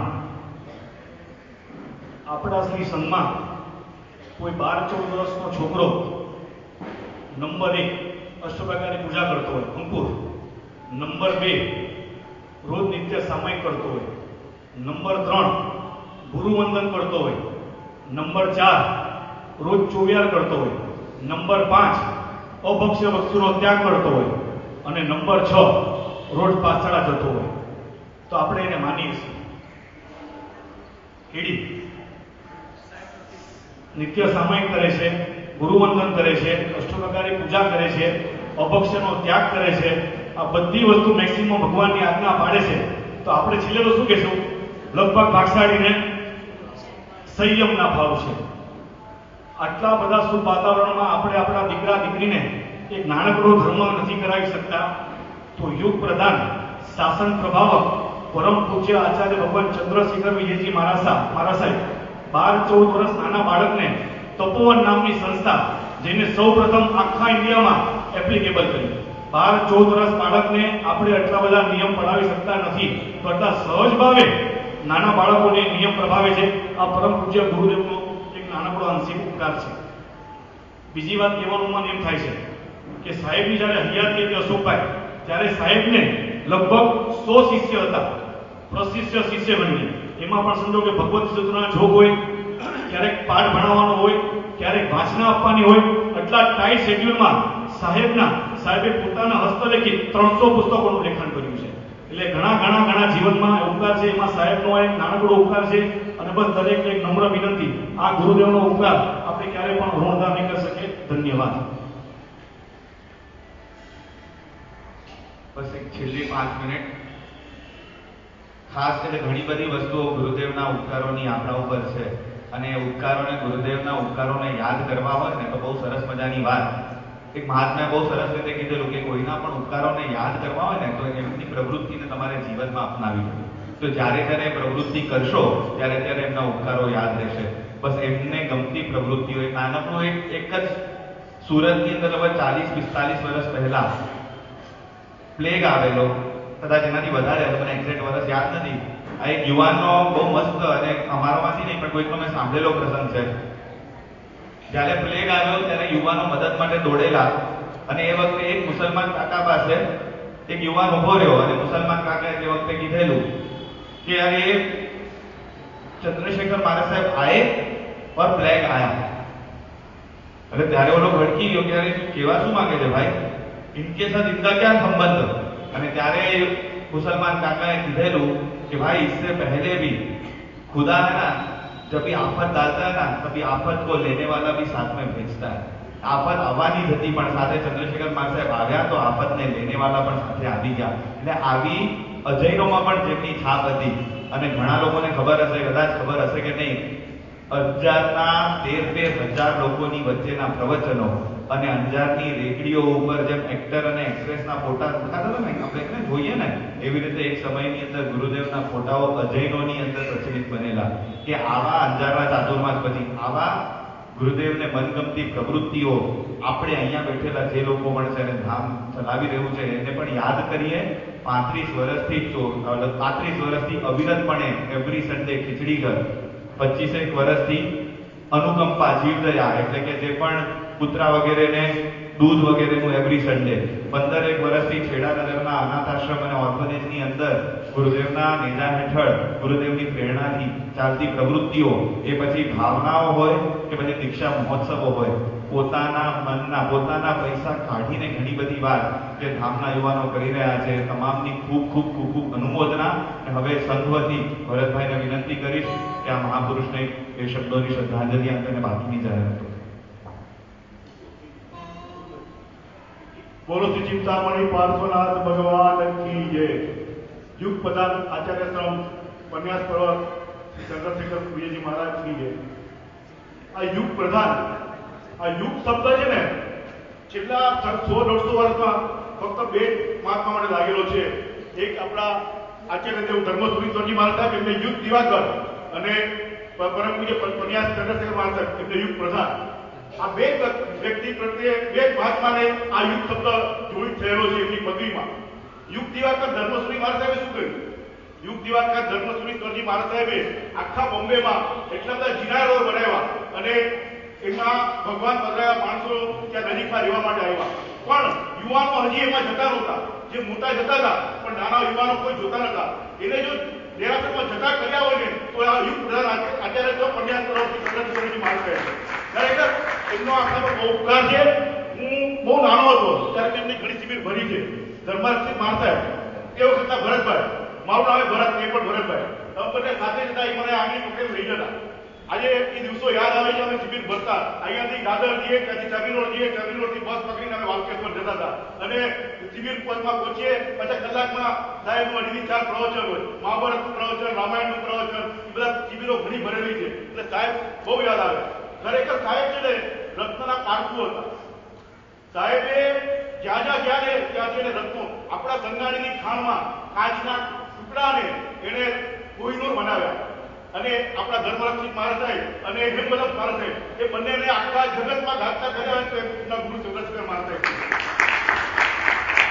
બસ આપણે એમના પદ પર ચાલીએ અને એમને જે પણ કેવલ આપી છે એમાં આગળ વધીએ એવી ભાવના સાથે સાથે આજે આ જે પણ કાર્ય છે, આજનું જે પણ વ્યાખ્યાન પછી પ્રવાહના આંબી, અનુકંપા, જીવદયા, આંગી અને ફૂલની ભક્તિ એ બધામાં ગુરુભક્ત પરિવાર વર્તમાન સંસ્કાર સામે લાભ લીધેલ છે. ખૂબ ખૂબ અનુમોદના.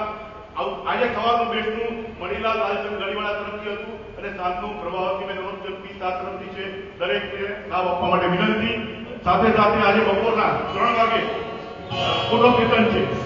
દરેકે પોતાના અનુરૂપ જે પણ સારા લાગેવા ખુલ્લાને અને 3 વાગે ફોટો સેશનમાં હાજર રહેવા વિનંતી. અને સિટી ઓફ દશકની બધી વિગતો નીચે બોર્ડ પર લખેલી છે, કયા ઠરાવો આપવાના છે, એની 18 તારીખેના ઠરાવ છે, દરેક તૈયારી કરીને આવવા માટે વિનંતી.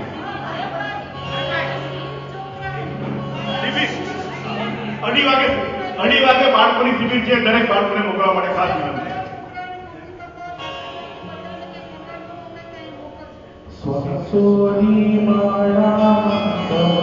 છેલ્લી 5 મિનિટ સાહેબ સર્વમંગલ કરે, પછી આપણે વિદાય થઈએ.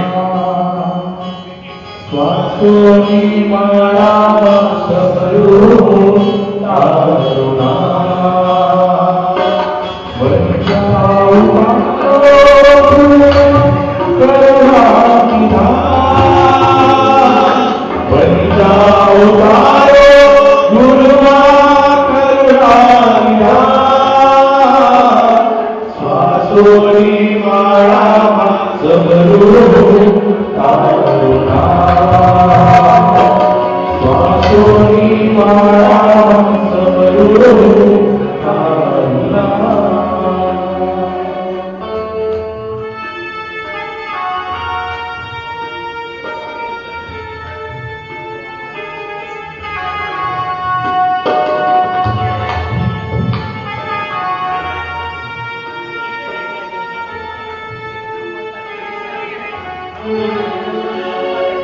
ઈચ્છા છે મારી તારે ઓઠાઉં સંયમ સ્વીકારીને મોક્ષે મુજાઉં.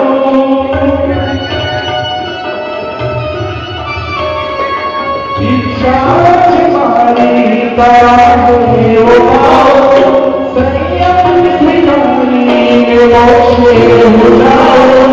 તદ્વર મારું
ઇતિહાસમાં ભૂલાયેલું પાનું જે ચોપડી છે સાહેબની કૈવલ્ય યોગ મહારાજ સાહેબની, એ નીચેથી મળશે. એની જે કિંમત છે લગભગ 100 રૂપિયા કિંમત છે.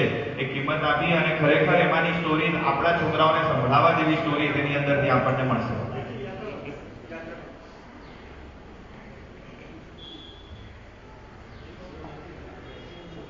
પૂજ્ય આચાર્ય ભગવત, કન્યાસ ભગવત, મુનિ ભગવતો, સાધુ જીવનો ચરણોમાં કોટી કોટી વંદન.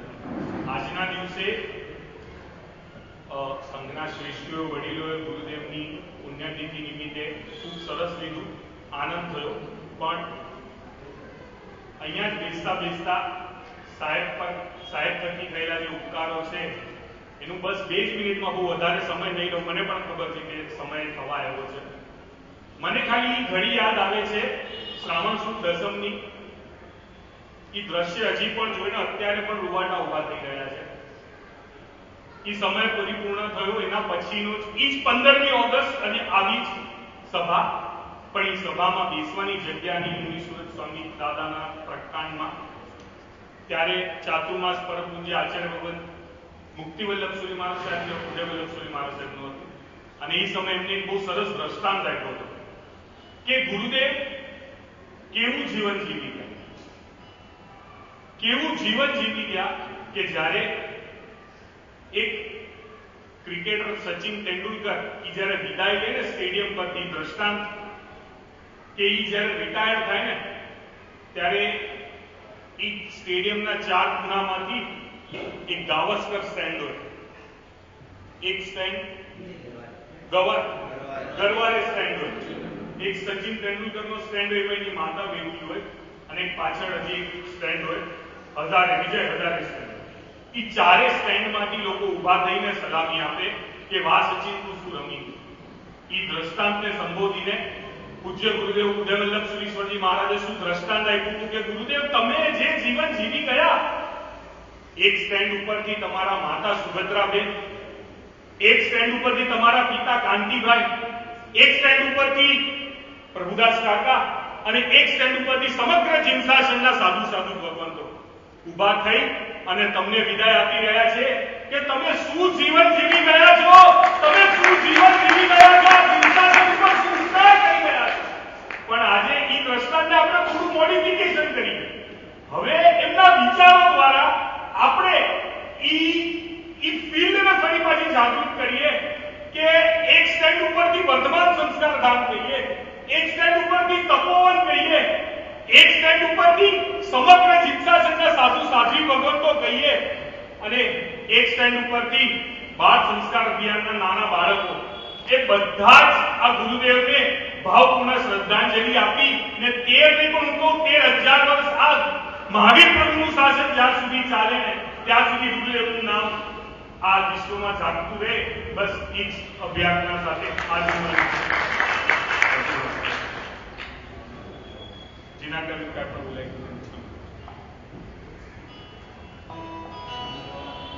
એક નાનકડી ધૂન તમે 1-1.5 મિનિટમાં લેતા સમજશો.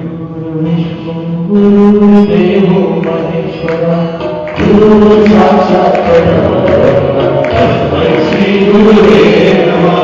ગુરુ બ્રહ્મા ગુરુ વિષ્ણુ ગુરુદેવો મહેશ્વરા ગુરુ સાક્ષાત પરબ્રહ્મ તસ્મૈ શ્રી ગુરુવે નમઃ. બ્રહ્માદિ નિરાકારં જ્ઞાનાનંદ સદાકરા નેત્રમૂર્તિ તમેન તસ્મૈ શ્રી ગુરુવે નમઃ.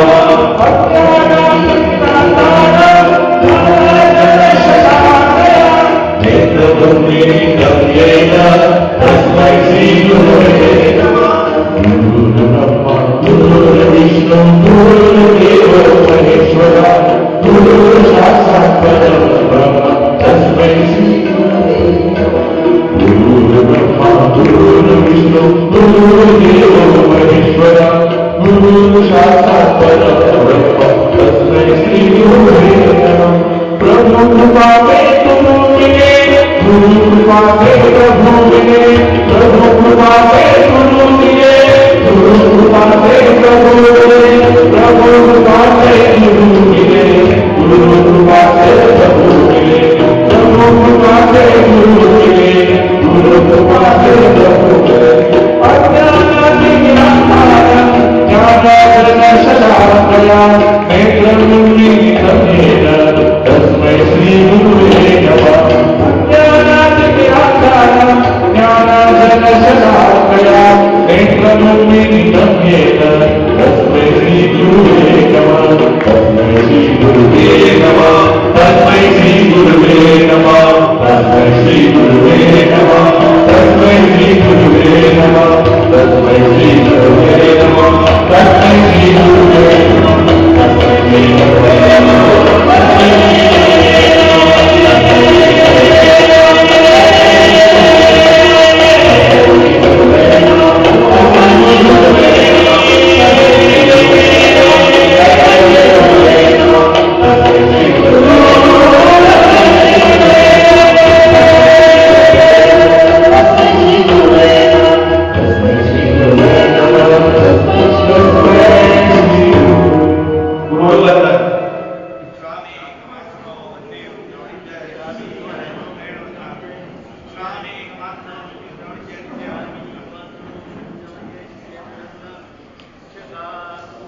પ્રકાશિથી આપે उपवास सूर्य पाना बरोबर पाना सर्व उसिरे आंबेले काशी दर्शन सात विकास पाच दिवसात उसिरे